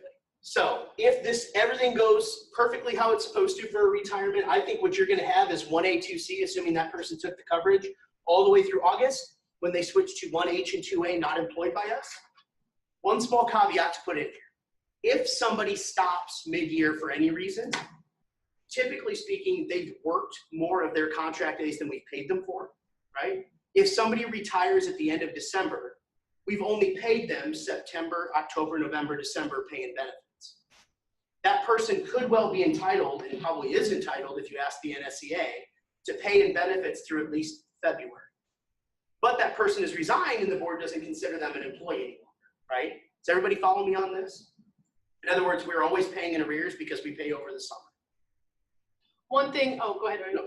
No, so I was just going to say, I think it's important to figure out with that person how exactly that employment ended, because there is nothing, I don't think, that requires you to say to them, hey, we're going to keep you on insurance through February, right? I think if they truly separate from employment and are no longer an employee of the school, you would start with the 1H2A code that next month. If they're going to remain on the school's insurance, you should talk to your school lawyer because that retirement should be structured, or that resignation should be structured in a way to make them still an employee through those 2 months, right? Because they're getting paid benefits anyway, but it's significant to handle that the right way. And to be honest, superintendents and principals don't always handle that perfectly. And so I think if you're having one of those weird situations come up for the reporting year, it's probably worth a call to figure out how to cut that. So there's a huge drama right now about how we should code separations for purposes of retirement. If you guys saw the survey that went out, or if your superintendent made you fill it out about substitute teaching and when we separate people from employment. So in some schools, Omaha is a great example, but it's not just Omaha, say in May, when you walk out the door and give us your keys, we're gonna pretend like you're not our employee anymore. And then NEPERS starts paying those people employment benefits over the summer, even though they're still getting a paycheck from us. And even though we are still carrying them on our insurance, they're yeah, they're getting NEPERS, they're getting a retirement check and a teacher check for June, July, and August of the year they retire. They're double dipping those last 3 months. The NFCA doesn't understand why that's a problem. That's a whole nother story. So here's why I'm telling you this. When we started talking about this, because I was on that retirement work group, which was, I don't know how I get myself sucked into these things, but I realized a lot of schools are doing funky stuff. Way more schools than I realized are doing funky stuff at the end of a teacher's employment period if they're retiring, because you were trying to help them figure out how to get their retirement benefits as quickly as possible. If you are, Omaha is a great example. I believe that Omaha would have to change their coding because they pay the teacher out. Remember how Bobby was saying you pay people in arrears? Omaha says, oh, we owe you a check. Here's $6 grand or $7 grand or 12 grand, whatever it is that we would owe them for the summer. Here's it all in one lump sum, and we're going to stop your insurance so that the teacher can start their sit-out period early. Then that person would be coded 1H in June. And the reason I'm making such a point about it is the potential tax consequences of us getting it wrong for the retirement side are enormous. So we need to make sure all of our IRS forms are consistent. So if you do things weird to get the teacher who retires benefits early, these forms should all match up with what you're telling the retirement office. Because the same trolls are looking at all the forms eventually to make sure it all matches up. And that's, like I say, a way bigger problem than I ever realized it was. Because I thought everybody was doing it this way.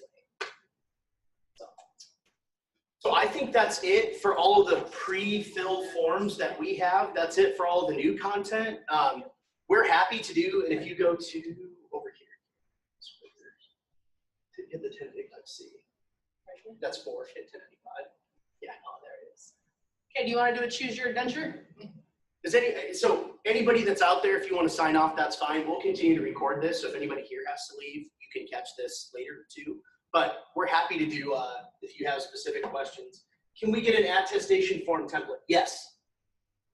I'll go back to that. Yep, sorry. So if you don't have this form now, can I get it from them now during the middle of the year? Oh, we answered, yeah, I think Dana's question. Yeah, we will put the attestation form and the applicable large employer form, which feels like we talked about like a year ago now.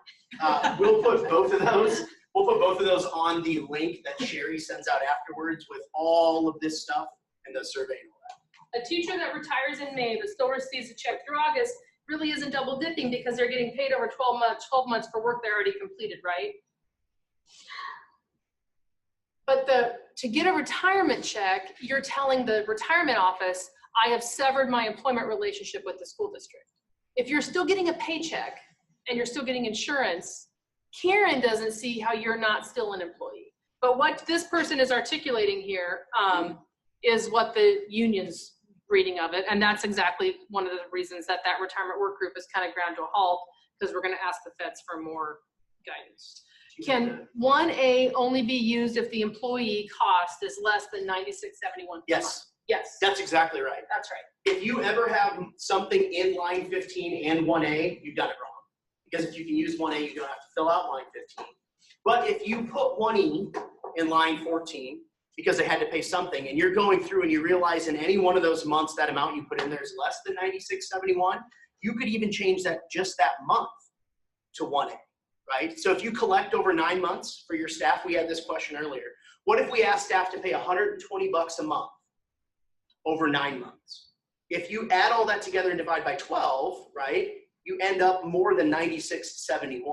So you could, if you wanted to, for June, July, and August, put 1A and 2C if they took the insurance. That's if you don't annualize it. So that's a little bit confusing, but the short answer is, if you ever have more than 96.71 in line 15, you can't use 1A. There's a question I just can't read because of the angle. In regards to the NPERS last day worked for the non-con form, are you recommending we put their last day as August 31st? That's from Kathy.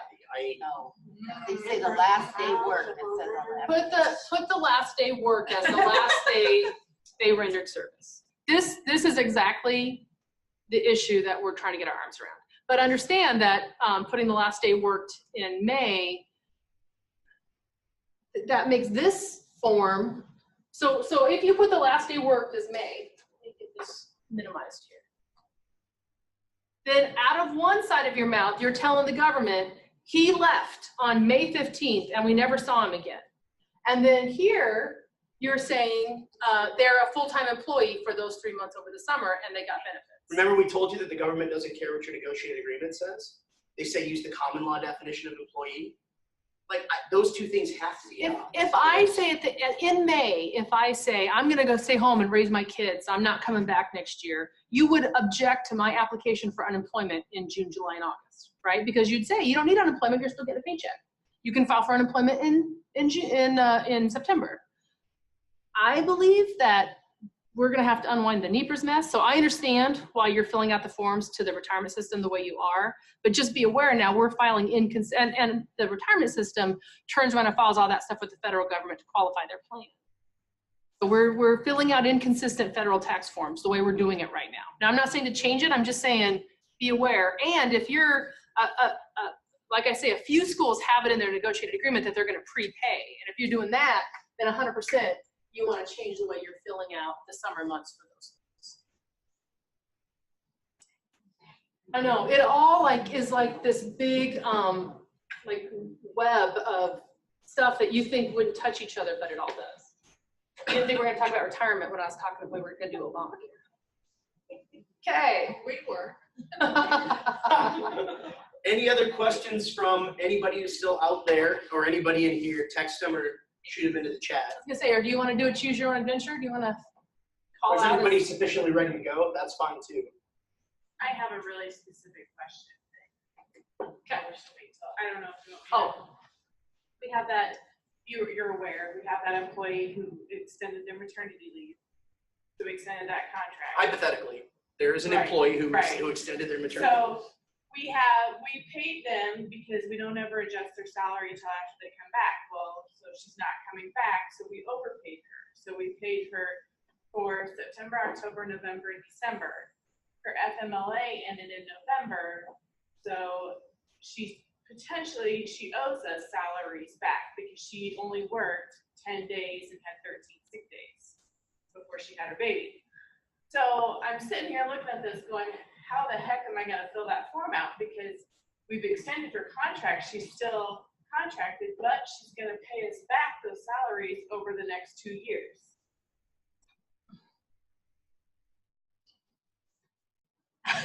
hold on, so She is coming back or she isn't coming back? We've extended her contract to potentially come back the next school year.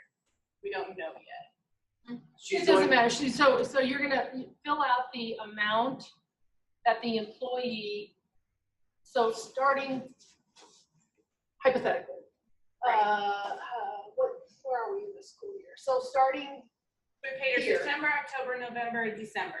okay, so starting in January, it's 1E offer? She's a teacher. Yeah, Okay. so starting in January, because in January, we're, I'm first off, good news is this is a next year problem. Okay. Because you're gonna get through 2018 reporting without having to address the weirdness, I think, right? Is that Right, what that's you're right. saying?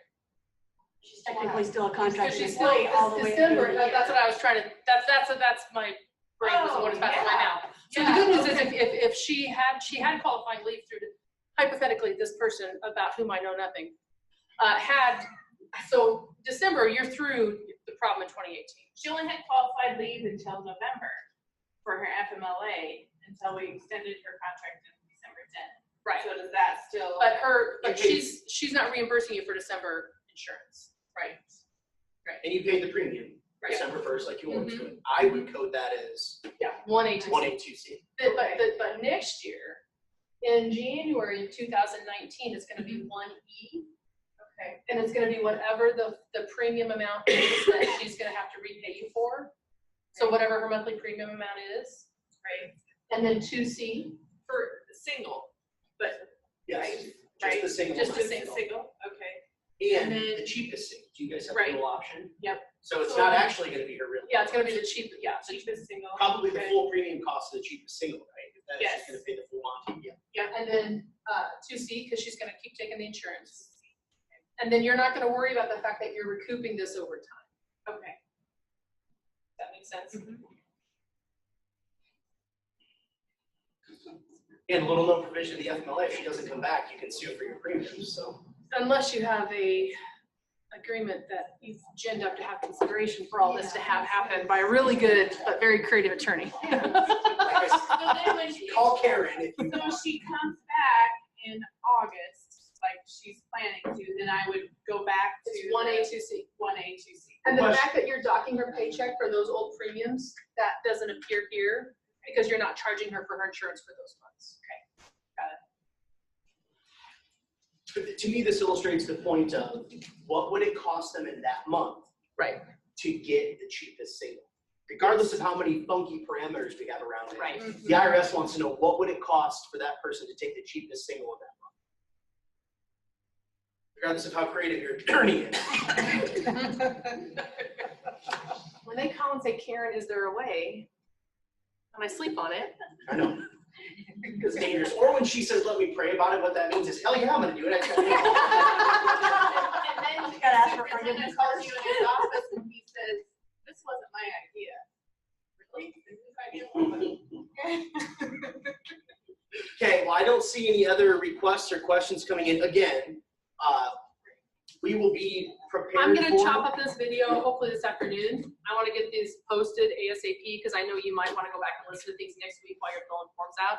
So they should be up, God willing, by tomorrow. And then Sherry will push out another link with all the stuff. Okay, thank you, everybody. Thank you, DL people.